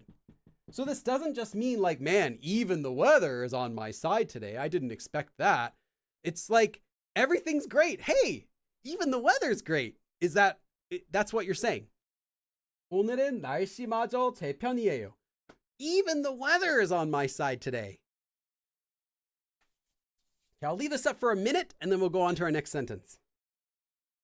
Etymology? Is it because a lot of it comes from Hanja and it got mixed up? No, it's because before Hangul was created, There were writing systems in Korea, which again, these were not like Koreans could actually write before Hangul. No, Koreans were not writing before Hangul, but educated Koreans, small percentage that were really educated and learned Chinese, and as well as Chinese scholars could write Korean using essentially what is romanization in Chinese letters. Chinese words, like nowadays you would write like, Anyong, A-N-N-Y-E-O-N-G, and everyone knows you mean Anyong, right? There's no confusion about that. If someone were to write Korean completely in romanization, you could eventually figure it out if you know the rules. The thing is, they didn't have a rule. There wasn't like a one official romanization system. It was whatever the heck the person thought it sounded like, depending on their dialect, when they lived, all of these different things. And then they would write what they would try to capture Korean, either using the sounds of the Chinese characters or using the meanings of the Chinese characters, which makes it even worse. That would be like writing my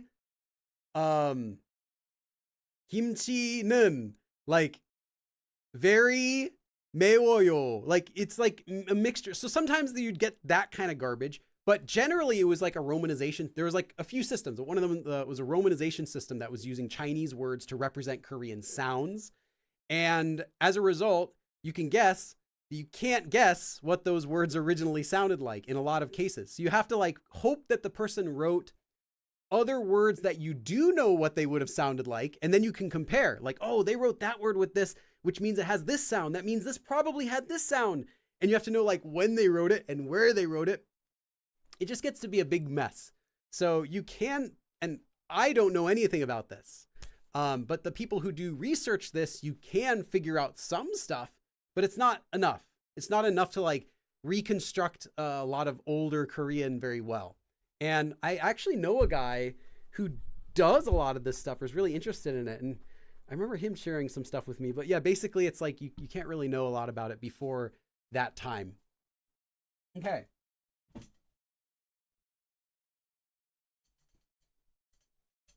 It's really good they made Hangul though, because that really helped a lot. Like now you know what it's supposed to sound like. Even like old Hangul, they can still read it and know what it would have sounded like nowadays. Regular people can't, but they can figure that out now. But yeah, before then it's like, good luck.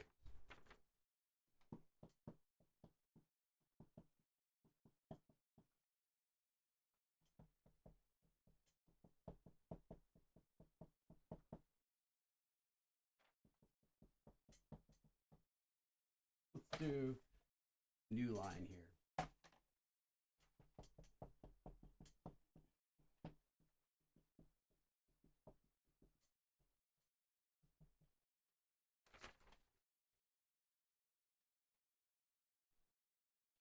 믿었던. So 믿다 is to believe or to trust. 던 is had, but no longer do. Did for a period of time in the past, but stopped. So past tense, essentially. So Charsu, who I used to believe. Charsu, who I trusted. 맞아. Even Charsu, implying that other people also were people that you trusted, but now Charsu was the last of them. Like I expected Charsu to be by my side until the end. I trusted he would be my friend until the end. But now even he has fallen is kind of the nuance that you get right away. 파티에 안 왔어요. So literally 안 왔어요. Did not come to the party. So even Charsu, who I trusted, didn't come to the party, implying that no one came to your party. I mean, why would they? The Super Bowl was going the same day. And there was like a concert the same day, a BTS concert. And there was like a new movie that came out the same day. Like, why would they come to your party? But you still, you trusted Charsu. You trusted him with your life. I mean, he was the best man at your wedding. Best friend growing up. Knew him since you were 2 years old. You guys went to school together. You did everything together. Now look at him. Look what he did. I'm sorry if your name's Charsu out there, if you're watching. I love you. If your name is Charsu, we love you. 믿었던 철수마저 파티에 안 왔어요. So even Charsu, who I trusted, didn't come to the party. Okay, I'll leave this up for just a minute. 헬스장에서 다리 운동을 너무 열심히 해서 이젠 한 걸음조차도 제대로 못 내딛겠어요. Okay, can't even put my do take one step forward. 복권 사야겠어요. Nice. Yeah, King Sejong really is the MVP, and I think he is not celebrated enough for what he did for Korean, because realistically, if he did not come along, I think today Korean would still not have an easy to write system. I think today Korea would do what they do in Japan, or it would just be pure Chinese characters, actually, like what some other countries have. I believe, you know what, they actually might do something like Vietnam does, like where they would have, you know, romanization in English, or maybe a mixture of like romanization for like regular everyday writing, and then Chinese characters for anything that's formal or official. That might be what we would be doing now in Korea if King Sejong didn't create Hangul, just because of how convenient it is to use. Hey, Lexica, thank you. Hold on, Lexica also wrote a message. I gotta read that. I see their Korean letters. Oops, write this a little neater. So I've been using this eraser now for several weeks, and it shows no signs of getting old. And even when it does, I can just peel off the end and keep going like 3 more times. So I'm really happy with this eraser. For all of those who have been following me with my other erasers I have to throw them away after 1 week. Minute 7 redux. 조차 is used in the August D song. Okay, so Suga song, Give It To Me. 설마 했지 가족조차 점치지 못했던 내 성공. 나조차도 놀랐으니 말해 뭘 더. Okay. 가족조차 인정한 독종 난 공공의 적적. I don't know that song, so I can't hum along to it. I'm just like, what are you saying? Okay. It's used several times. 1, 2, 3 times in that song. Yeah. So yeah, he made Hangul, although something about this that you might not know is it wasn't actually used. It didn't revolutionize the Korean language or the alphabet at all when he made it. He was not celebrated for it or recognized for it until long after his death. So it wasn't like he made it and people were like, oh, we're saved. It was that he made it and the other officials were like, sure, bro? Sure we want the poors learning how to read and write? Nah. So they repressed it. They started being like, hey, you use Hangul? Oh, that's womanly. That's too much like a girl. You use Hangul. You're a woman. Like, that was what they would do. I'm not doing this as like sarcasm. That's what they actually did. So it became associated with like, in a negative way, they'd be like, oh, that's like a woman thing to do. You know, it's kind of with the old style of patriarchal society, right? And they look down on it. And they're like, we don't want the regular people getting educated. We don't want them to get smart. What if they get smart? They're going to start asking more stuff from us. We don't want that. Tale as old as time. Yeah, so they pushed it back. They didn't promote it. They got rid of it. And it disappeared. It was gone. It never like got widespread adoption. It was used in some cases. There are some the story 홍길동, which is a really famous work. It's kind of like a superhero character in like for old Korea. Anyway, that character was written, the story was written in Hangul, and there are also a lot of poems that were written in Hangul. But the what's the word? The general consensus in Korea was like, oh, you wrote Hangul? That's like for poems. That's for like women to write poems and stuff like that. That's like artsy stuff. Is kind of what they thought of it until like, I'm going to get this date wrong, so I'm not going to say it. I'll say 18 or 1900s, like early 1900s or late 1800s, sometime around then. Don't at me because I'm sure it's wrong. I don't know the exact date. Korea then pulled it back out and they're like, hey, look at this. We have a writing system that hasn't been used that much. It gets used, but not that much. So why don't we promote this? This is cool. This is useful. So that's what happened. And then the alphabet got really popular and they started promoting it like officially. That's when everything changed. But it could not have happened in the first place if it wasn't first created. So yeah, it's just kind of a, story of the alphabet. It's, I guess the easy way to teach it would be just say he created Hangul, revolutionized the Korean language, and everyone's happy, and now people can write.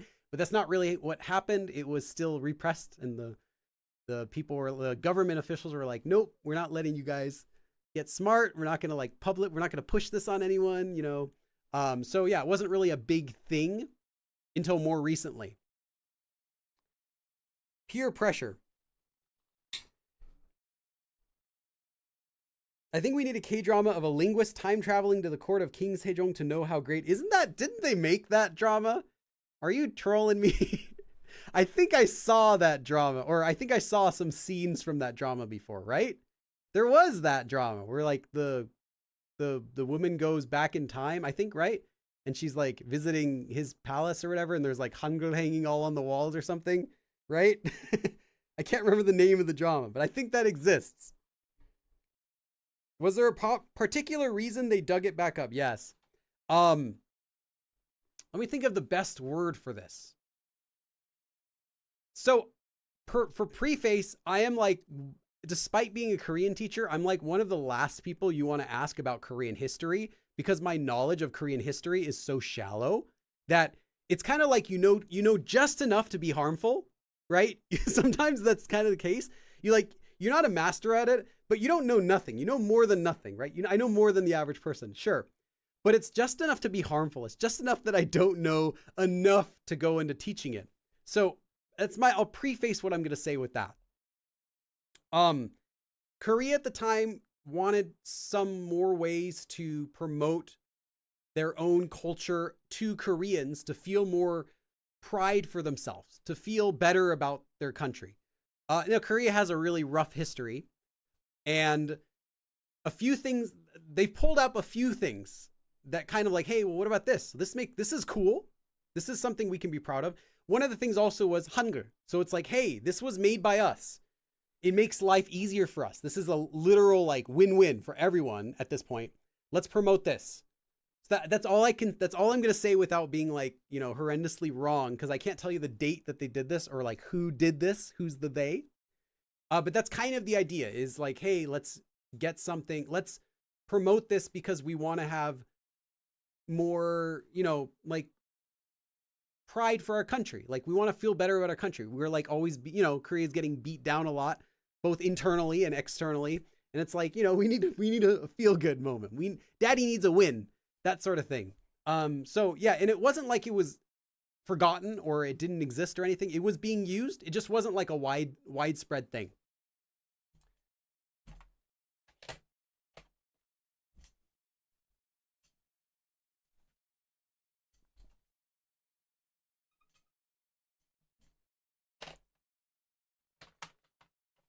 And I would like to do more like history related content on my channel, but if I do, it's going to be like after I consult someone who actually knows what they're talking about more. Like I said, I know like the basics stuff, just enough to be harmful.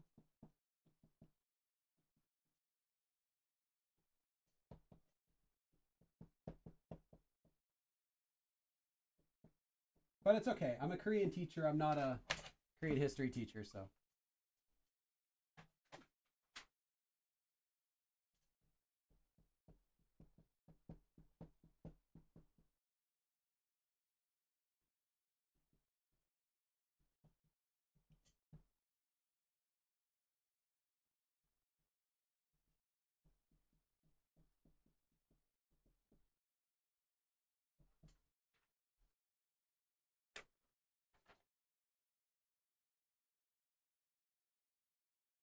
It was a nice way to say later Japan, later China.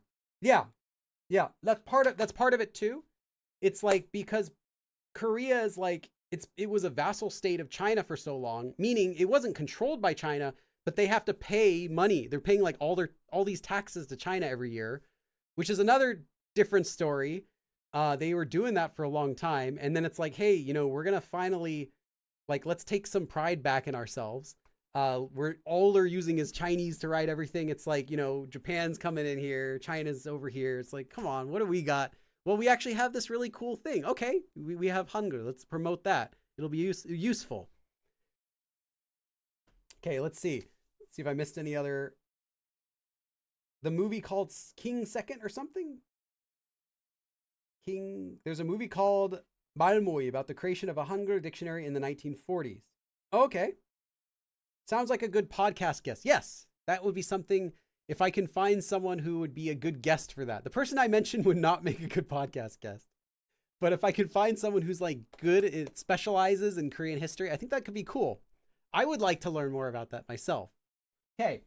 이불 is a blanket. 이불도 없는데. So I don't even have a blanket. Again, even. As in, also. Like on top of other things, I also don't have a blanket. 베개 맞아. 베개 is a pillow. So even a pillow. Again, the nuance here right away is that there's nothing. And the pillow was the last straw. Like that's the last thing on top of everything. And we know that. We can confirm that because we don't even have a blanket. But this is also implying that there are other things too. Like maybe we don't even have like pajamas. We don't have like anything to sleep on top of. Like maybe the lights are on. Like maybe it's loud. We're trying to sleep in a karaoke room or something like that. 없으면. So if I don't even have a pillow, we don't even have a blanket. 어떻게 자요? How do I sleep? If I don't even have even a pillow. 이불도 없는데 베개마저 없으면 어떻게 자요? So how do I sleep if I don't have a blanket or even the last piece, even a pillow? I'll leave this up for just 10 seconds and then one more sentence.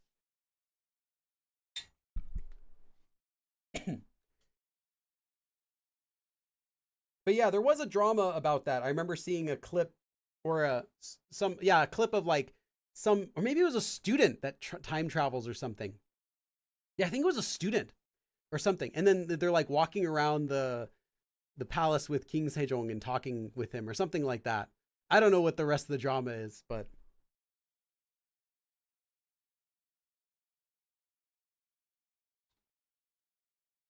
베개라도 있어야지. Yeah, if we don't have a blanket, we at least need a pillow or something, right? 베개라도 있어야지.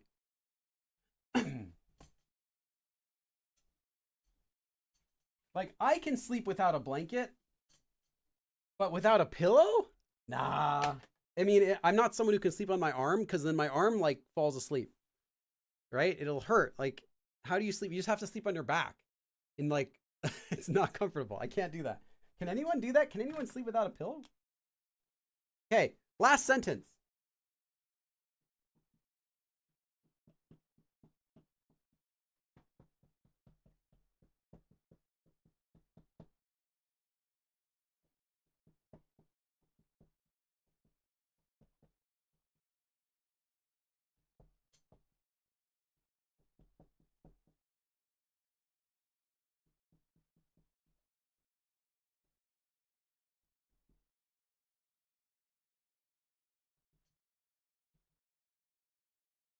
I ran out of space at the end, but it should be still legible. So, 강아지가, the dog, 숨겨두다. 숨기다 is to hide. So 숨겨두다 is to hide it and leave it there. So I had hidden it. What did I hide? 숨겨둔 신발, the shoes that I had hidden. So even the shoes, 맞아, that I had hidden, the dog 찾아서. 찾다 is to find. It could be to look for, but in the past tense, it's found. So the dog even found the shoes that I had hidden. 물어뜯다. 물다 is to bite. 물어뜯다. 뜯다 is like to shred, like to rip up. So that. The dog chewed him up. So the dog even found my hidden shoes, the shoes that I had hidden, and chewed them up. Even my shoes. Implying, I bet you can guess.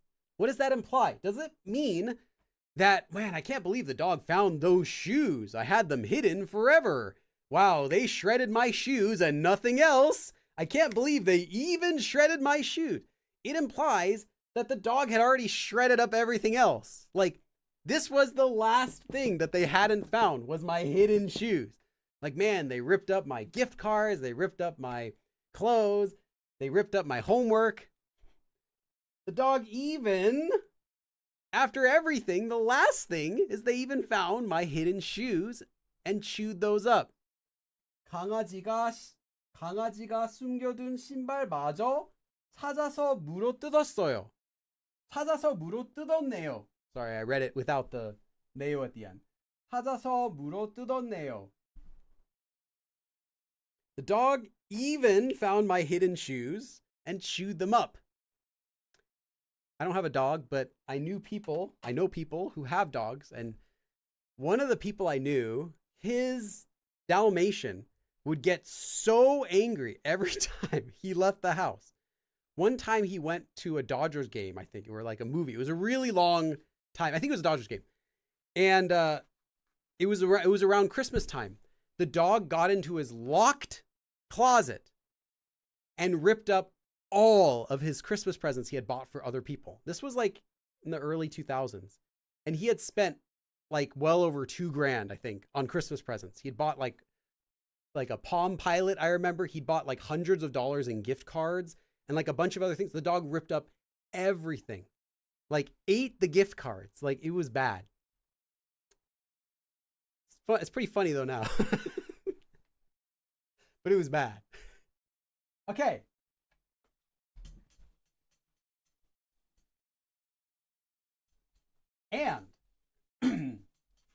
And that is our lesson.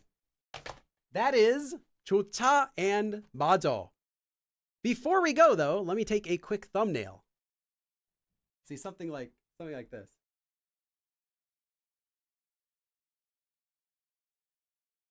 Okay, one of those. Now, and so we did, in today's lesson, we did about 10 sample sentences. If you get the worksheet for today's lesson, there's an additional 10 sentences on there, I think. So we only did like a portion. There are some more longer examples you can try out if you want to see how it's used. But yeah, so if you feel like it wasn't enough, get the worksheet on Patreon. That is the lesson for today.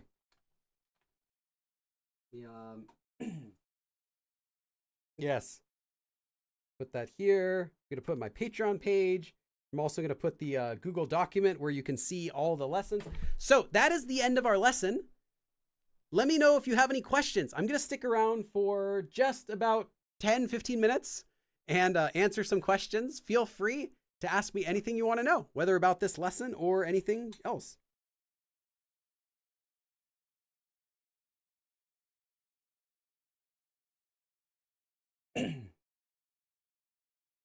Recently, I heard this sentence on a TV show.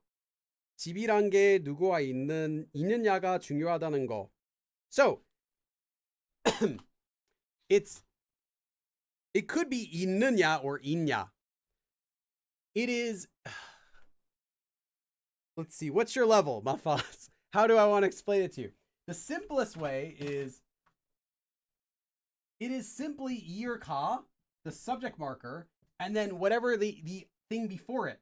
So in this case, 냐 is a question ending. It is, if you actually use it as a question ending, it would be very casual and strong. It's like, where is it? Where is he? Like that sort of direct, strong question. But if you use it in a sentence, it's used as quoting, like, 냐고, like 있냐고, blah, blah, blah, blah, like I asked, like 없냐고 물어봤어요. Like I asked, is there not? Like that. So it's a regular ending if you use it in quoting. If you use it with any other particles, it's also just a standard. There is no level of politeness or rudeness to it by itself. The best way I can describe it would be direct. It's simply what it is. It's like a very direct, like plain form. Same like when you're making quotes. So if you don't know plain form for quotes, this won't make any sense. But if you know plain forms used in quotes, plain form in a quote doesn't make the sentence casual, right? The ending of your sentence does. So it's the same thing. This is plain form, but for a question. So when you're saying in this sentence, you're saying 중요하다는 거. So 중요하다, to be important. So it's what is important is If is question. So in this case, the sentence you used, the verb you used here is 누구와 있느냐. So who are you with? 있다, to be. So who, 누구와 있느냐. If you ask that as a question, who are you with? So what's important is who you're with, is what it means. So it's just the plain form for a question. And that's not, I wouldn't say it's an advanced usage, but it's definitely more of an intermediate level usage.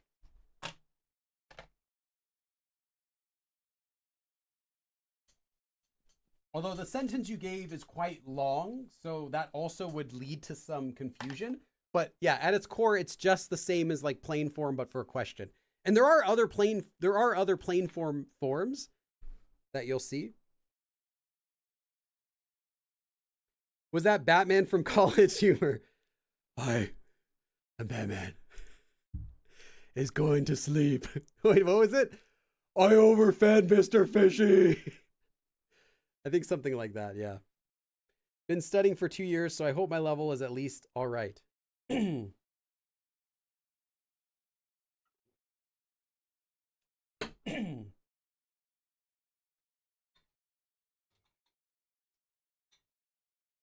Yeah, I've watched all of those. Yeah, they're pretty funny. Let's see. I can't do it.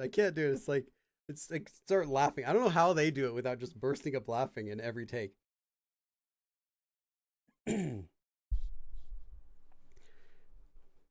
Okay. Another question. Give me another question. Jen L says, splash, splash, love. Ah, okay. Yeah, that sounds about right. A student who goes back in time to King Sejong. There you go. I don't know the Korean title. Valeria says, is this similar to Gaji? Yeah, and I mentioned that at the very beginning of the lesson, so you might have missed that. But Gaji, I've actually taught in a separate live stream. If you'd like to learn more about that. Gaji, the nuance is this far. Like, it can't believe it's even got to that point. Like, even him, even me, like, even that. It has that nuance of, I can't believe it's gotten that far. I can't believe that's how far it's gotten to. Like, that sort of meaning. And it can be used in both positive and negative situations. So gaji is actually more common because it can be used in regular situations. Like, you even invited me? Like, you invited, implying that you invited everyone else, and then even you got up to me to invite me? Like, that sort of meaning. And it just has more of a neutral meaning. So it doesn't have a negative or specific meaning. Yeah, I have a separate live stream about that one too. If you search gaji on my channel.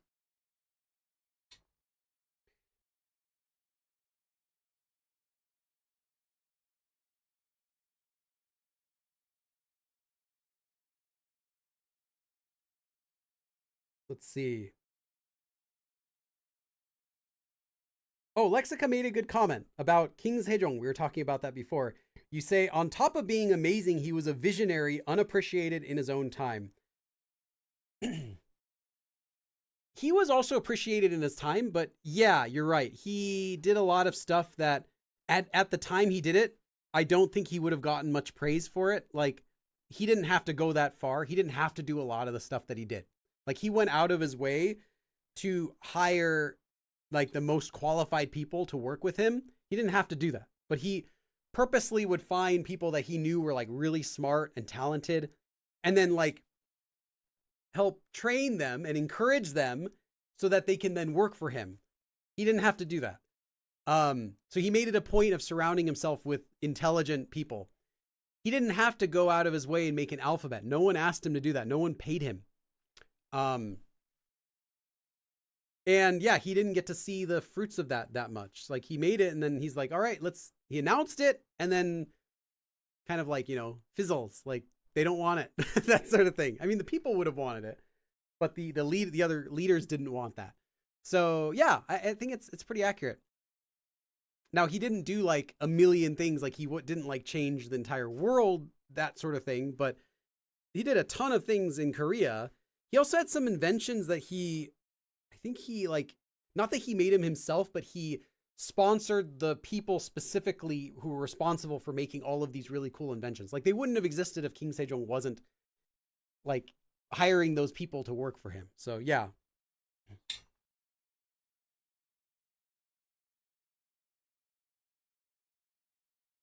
Valeria says, 설명해 주셔서 감사합니다. Perfect. Thank you for explaining it. All right, we're just sticking around for 10 more minutes and then we'll end the stream for today. Any other questions? Oh, that's what I wanted to ask though. We've got, well, let me see if I can do this here. Can I do a goal on here? No. Let me do a poll.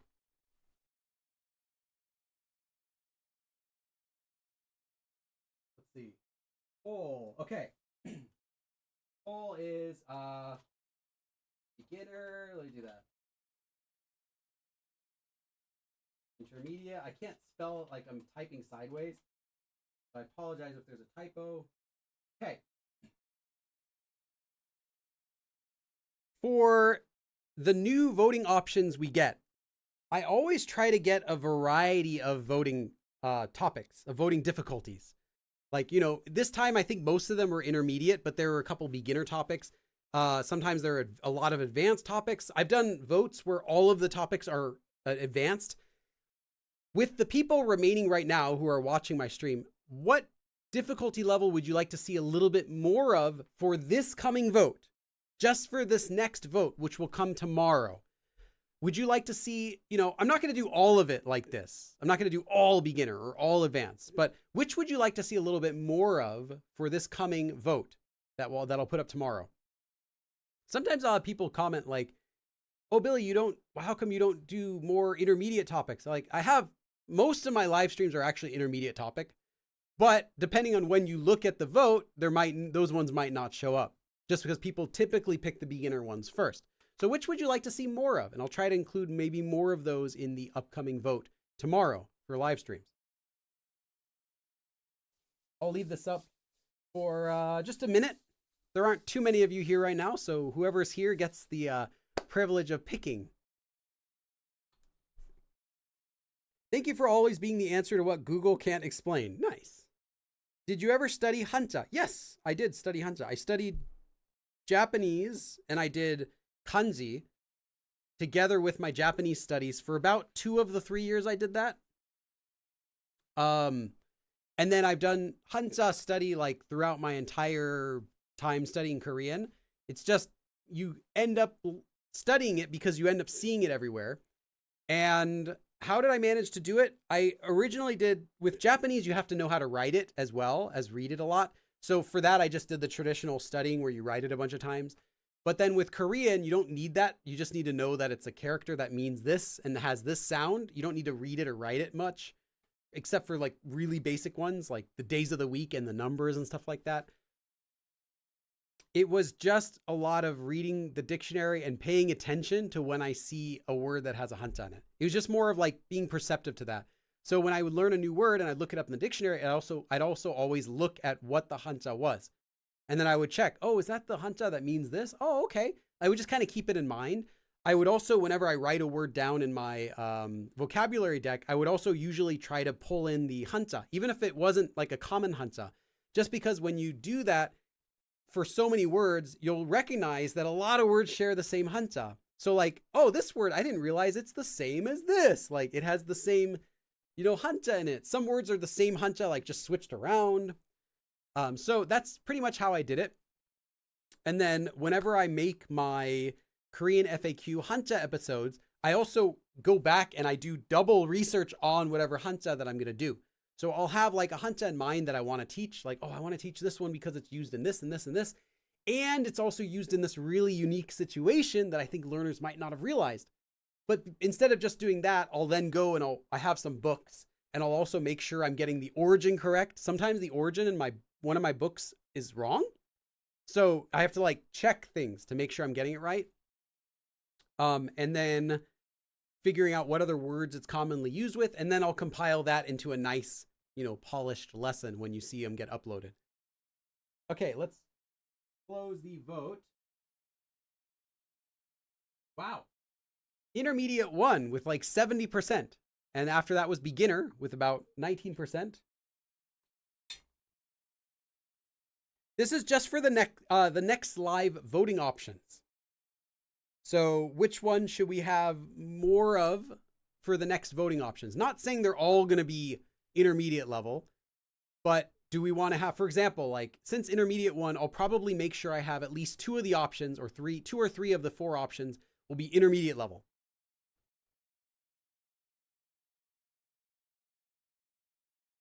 How do you recommend getting over the intermediate advanced wall? So yeah, the intermediate plateau, and there also is an advanced plateau that's, again, but it's basically the wall that you feel when you've solidly taken a step into the intermediate level, like when you actually have conversation down, that it's a wall that you'll feel where you feel like you're not getting better. Like, how come I'm not advanced? Like I've been an intermediate now for like 6 months. How come I'm not advanced yet? I actually have a video exactly about that topic called the intermediate plateau. So instead of answering that here, search my channel for the word plateau or intermediate plateau, and you'll find a video I did back in, I think 2017 or something.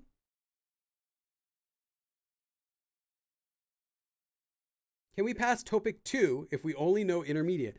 So TOPIK 2 depends on what, if you're talking about like the 1, 2, 3, 4, 5, 6 TOPIK 2, or if you're talking about like the whole TOPIK 2 section, the test, like which is 4, 5, and 6. If you mean, can I pass level 6 by being intermediate? I mean, intermediate at speaking or intermediate at what? I guess I don't quite understand the question. You can pass TOPIK without actually knowing much Korean speaking, if that's what you're asking. But if you're asking, is TOPIK level 2, like of 6? Is that intermediate? That would still be beginner. Everything 1, 2, and 3, the first TOPIK test, the first half, those 3, all of those are beginner level.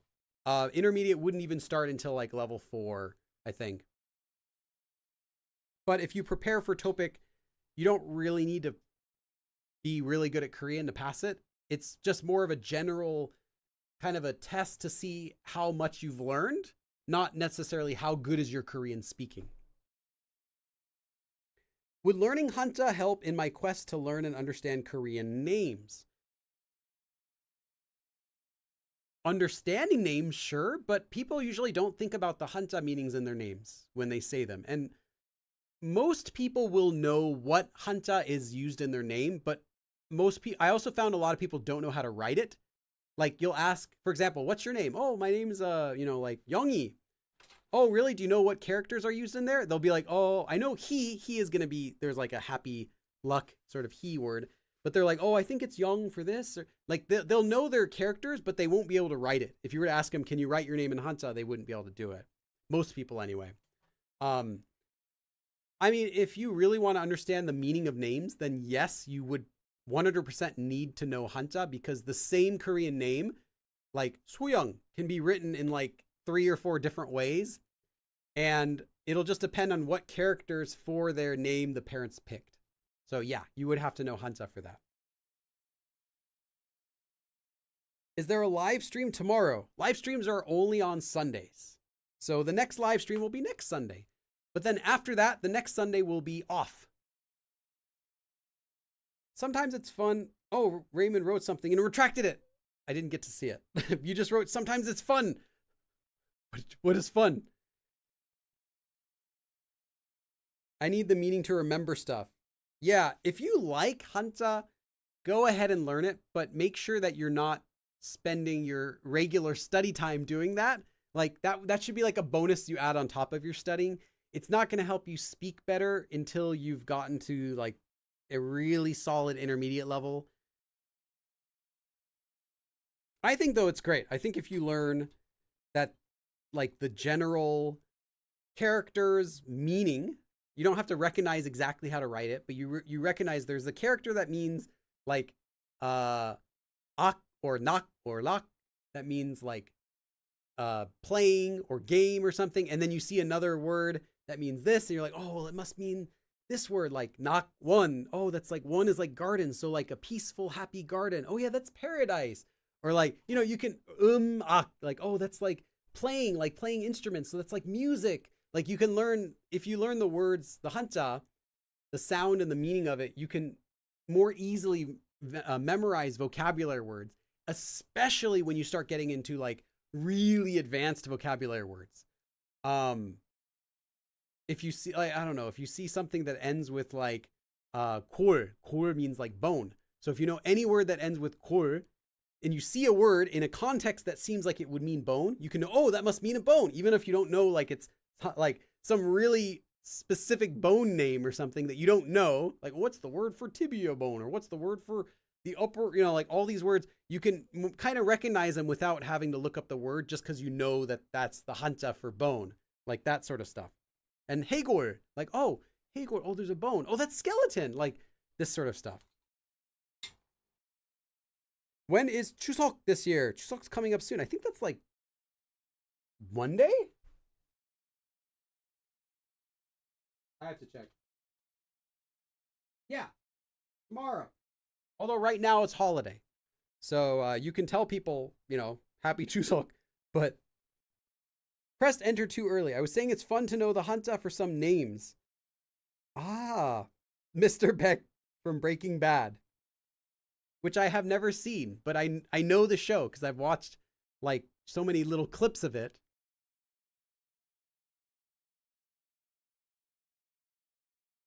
Is it ideal to study Korean history if you're an intermediate learner? Yeah, as Claire Wilson says, it's a side quest. I would say, yeah, take it as a side quest. So if you're normally spending like say 30 minutes a day doing like grammar and vocab and all that, like your Korean studying is within 30 minutes a day, don't do Korean history as part of that 30 minutes. Like that's a bonus. That's something that you can add on later. Like after you've done your regular study, then you can be like, oh, I'm going to do some history study. And you can go watch like a video on history or read something. Is it going to be helpful to you? Yes, because the basic stuff will be like learning about like cultural. It's like watching movies to get better at English. Like, do you need to watch Back to the Future to get better at speaking English? No, but you better know the expression Great Scott, right? Like everyone knows that. They all know it's from Back to the Future. Ah, Doc, that's heavy. Like everyone knows quotable lines from movies. So history is kind of like that. Everyone is going to know these references. Like you might hear someone make a reference to like, oh, that person did this or whatever. And it's going to go completely over your head if you don't at least have like a basic knowledge of history. So in that way, I'd say, yeah, like, watching movies, learning about history, learning about culture, food, like all of these things are helpful to your Korean because that's what people talk about. Like you might think you can get fluent Korean only by reading books or whatever, or only by speaking with other people, but you're still going to miss out on a lot of stuff if you don't have these cultural references. Okay, I'll do one more question and then we'll stop for today. One more question. If I think of Peck, I always think of the Peck 사장님 from the what was that? The pilot episode of Lost, where they have that white dude speaking in Korean. Who is that actor? How did he? Why did they? Anyway, it's like pretty famous scene where this guy is like speaking in Korean. He's like, "We've been following you," and the blah blah blah. And the Korean pronunciation, it's hard to understand what he's saying. But one of the things he says, like Peck 사장님, like President Peck or whatever. That's all I think about when I see Mr. Beck. Yeah. Oh, paper towel 여기 있네. Like that is what he says.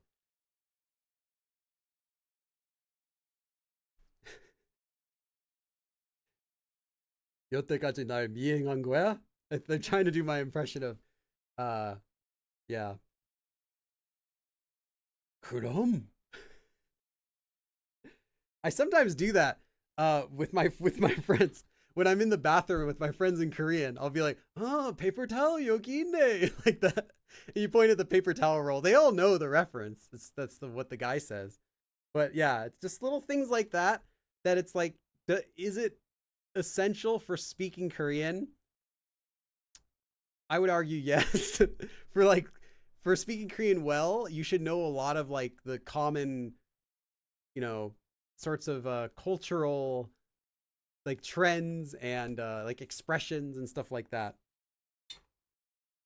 I saw that scene on a YouTube video. Yeah, I think Talk to Me in Korean made a video where they featured it. I think that's probably where you saw it. I got suggested that same video as well. I didn't watch the whole video, but I saw the preview showed that clip. I'm like, oh yeah, it's good they're introducing it because it's pretty funny. Funnily enough, that the actor, is that Daniel Day Kim or is that someone else? I think so. His Korean got so good though after. Lots of sokdam. Yes, yes. Yes, Daniel Day Kim. That's right. Yeah, it's funny because like that was like the at the time that came out, it was kind of like I think mostly it was kind of like a mocking reaction. Like it was funny. It was a funny scene because but not just his Korean, but like the other actor's Korean just sounds like goofy. Like it's not accurate at all, but you can understand what they're saying. But then he eventually ended up like mastering Korean. So that's awesome. The other actor who was, I have no idea why they picked that guy to speak Korean. It sounds like he might know some Korean though. Did they really have him memorize like all of those lines phonetically? Because he says a lot in Korean. It's like, it's not like one word. It's like sentence after sentence after sentence. So I don't know who that guy is. If anyone knows if that's like a famous actor who like lived in Korea for a year or something, I have no idea, but it's hilarious. Okay. That is our lesson. Thank you for coming, and I'll see you again next time. 그럼 다음에 또 봐. Oh, and yeah, check my Patreon page next week sometime. There will be a big update, I think, hopefully, really hope by next week, about the podcast. See ya!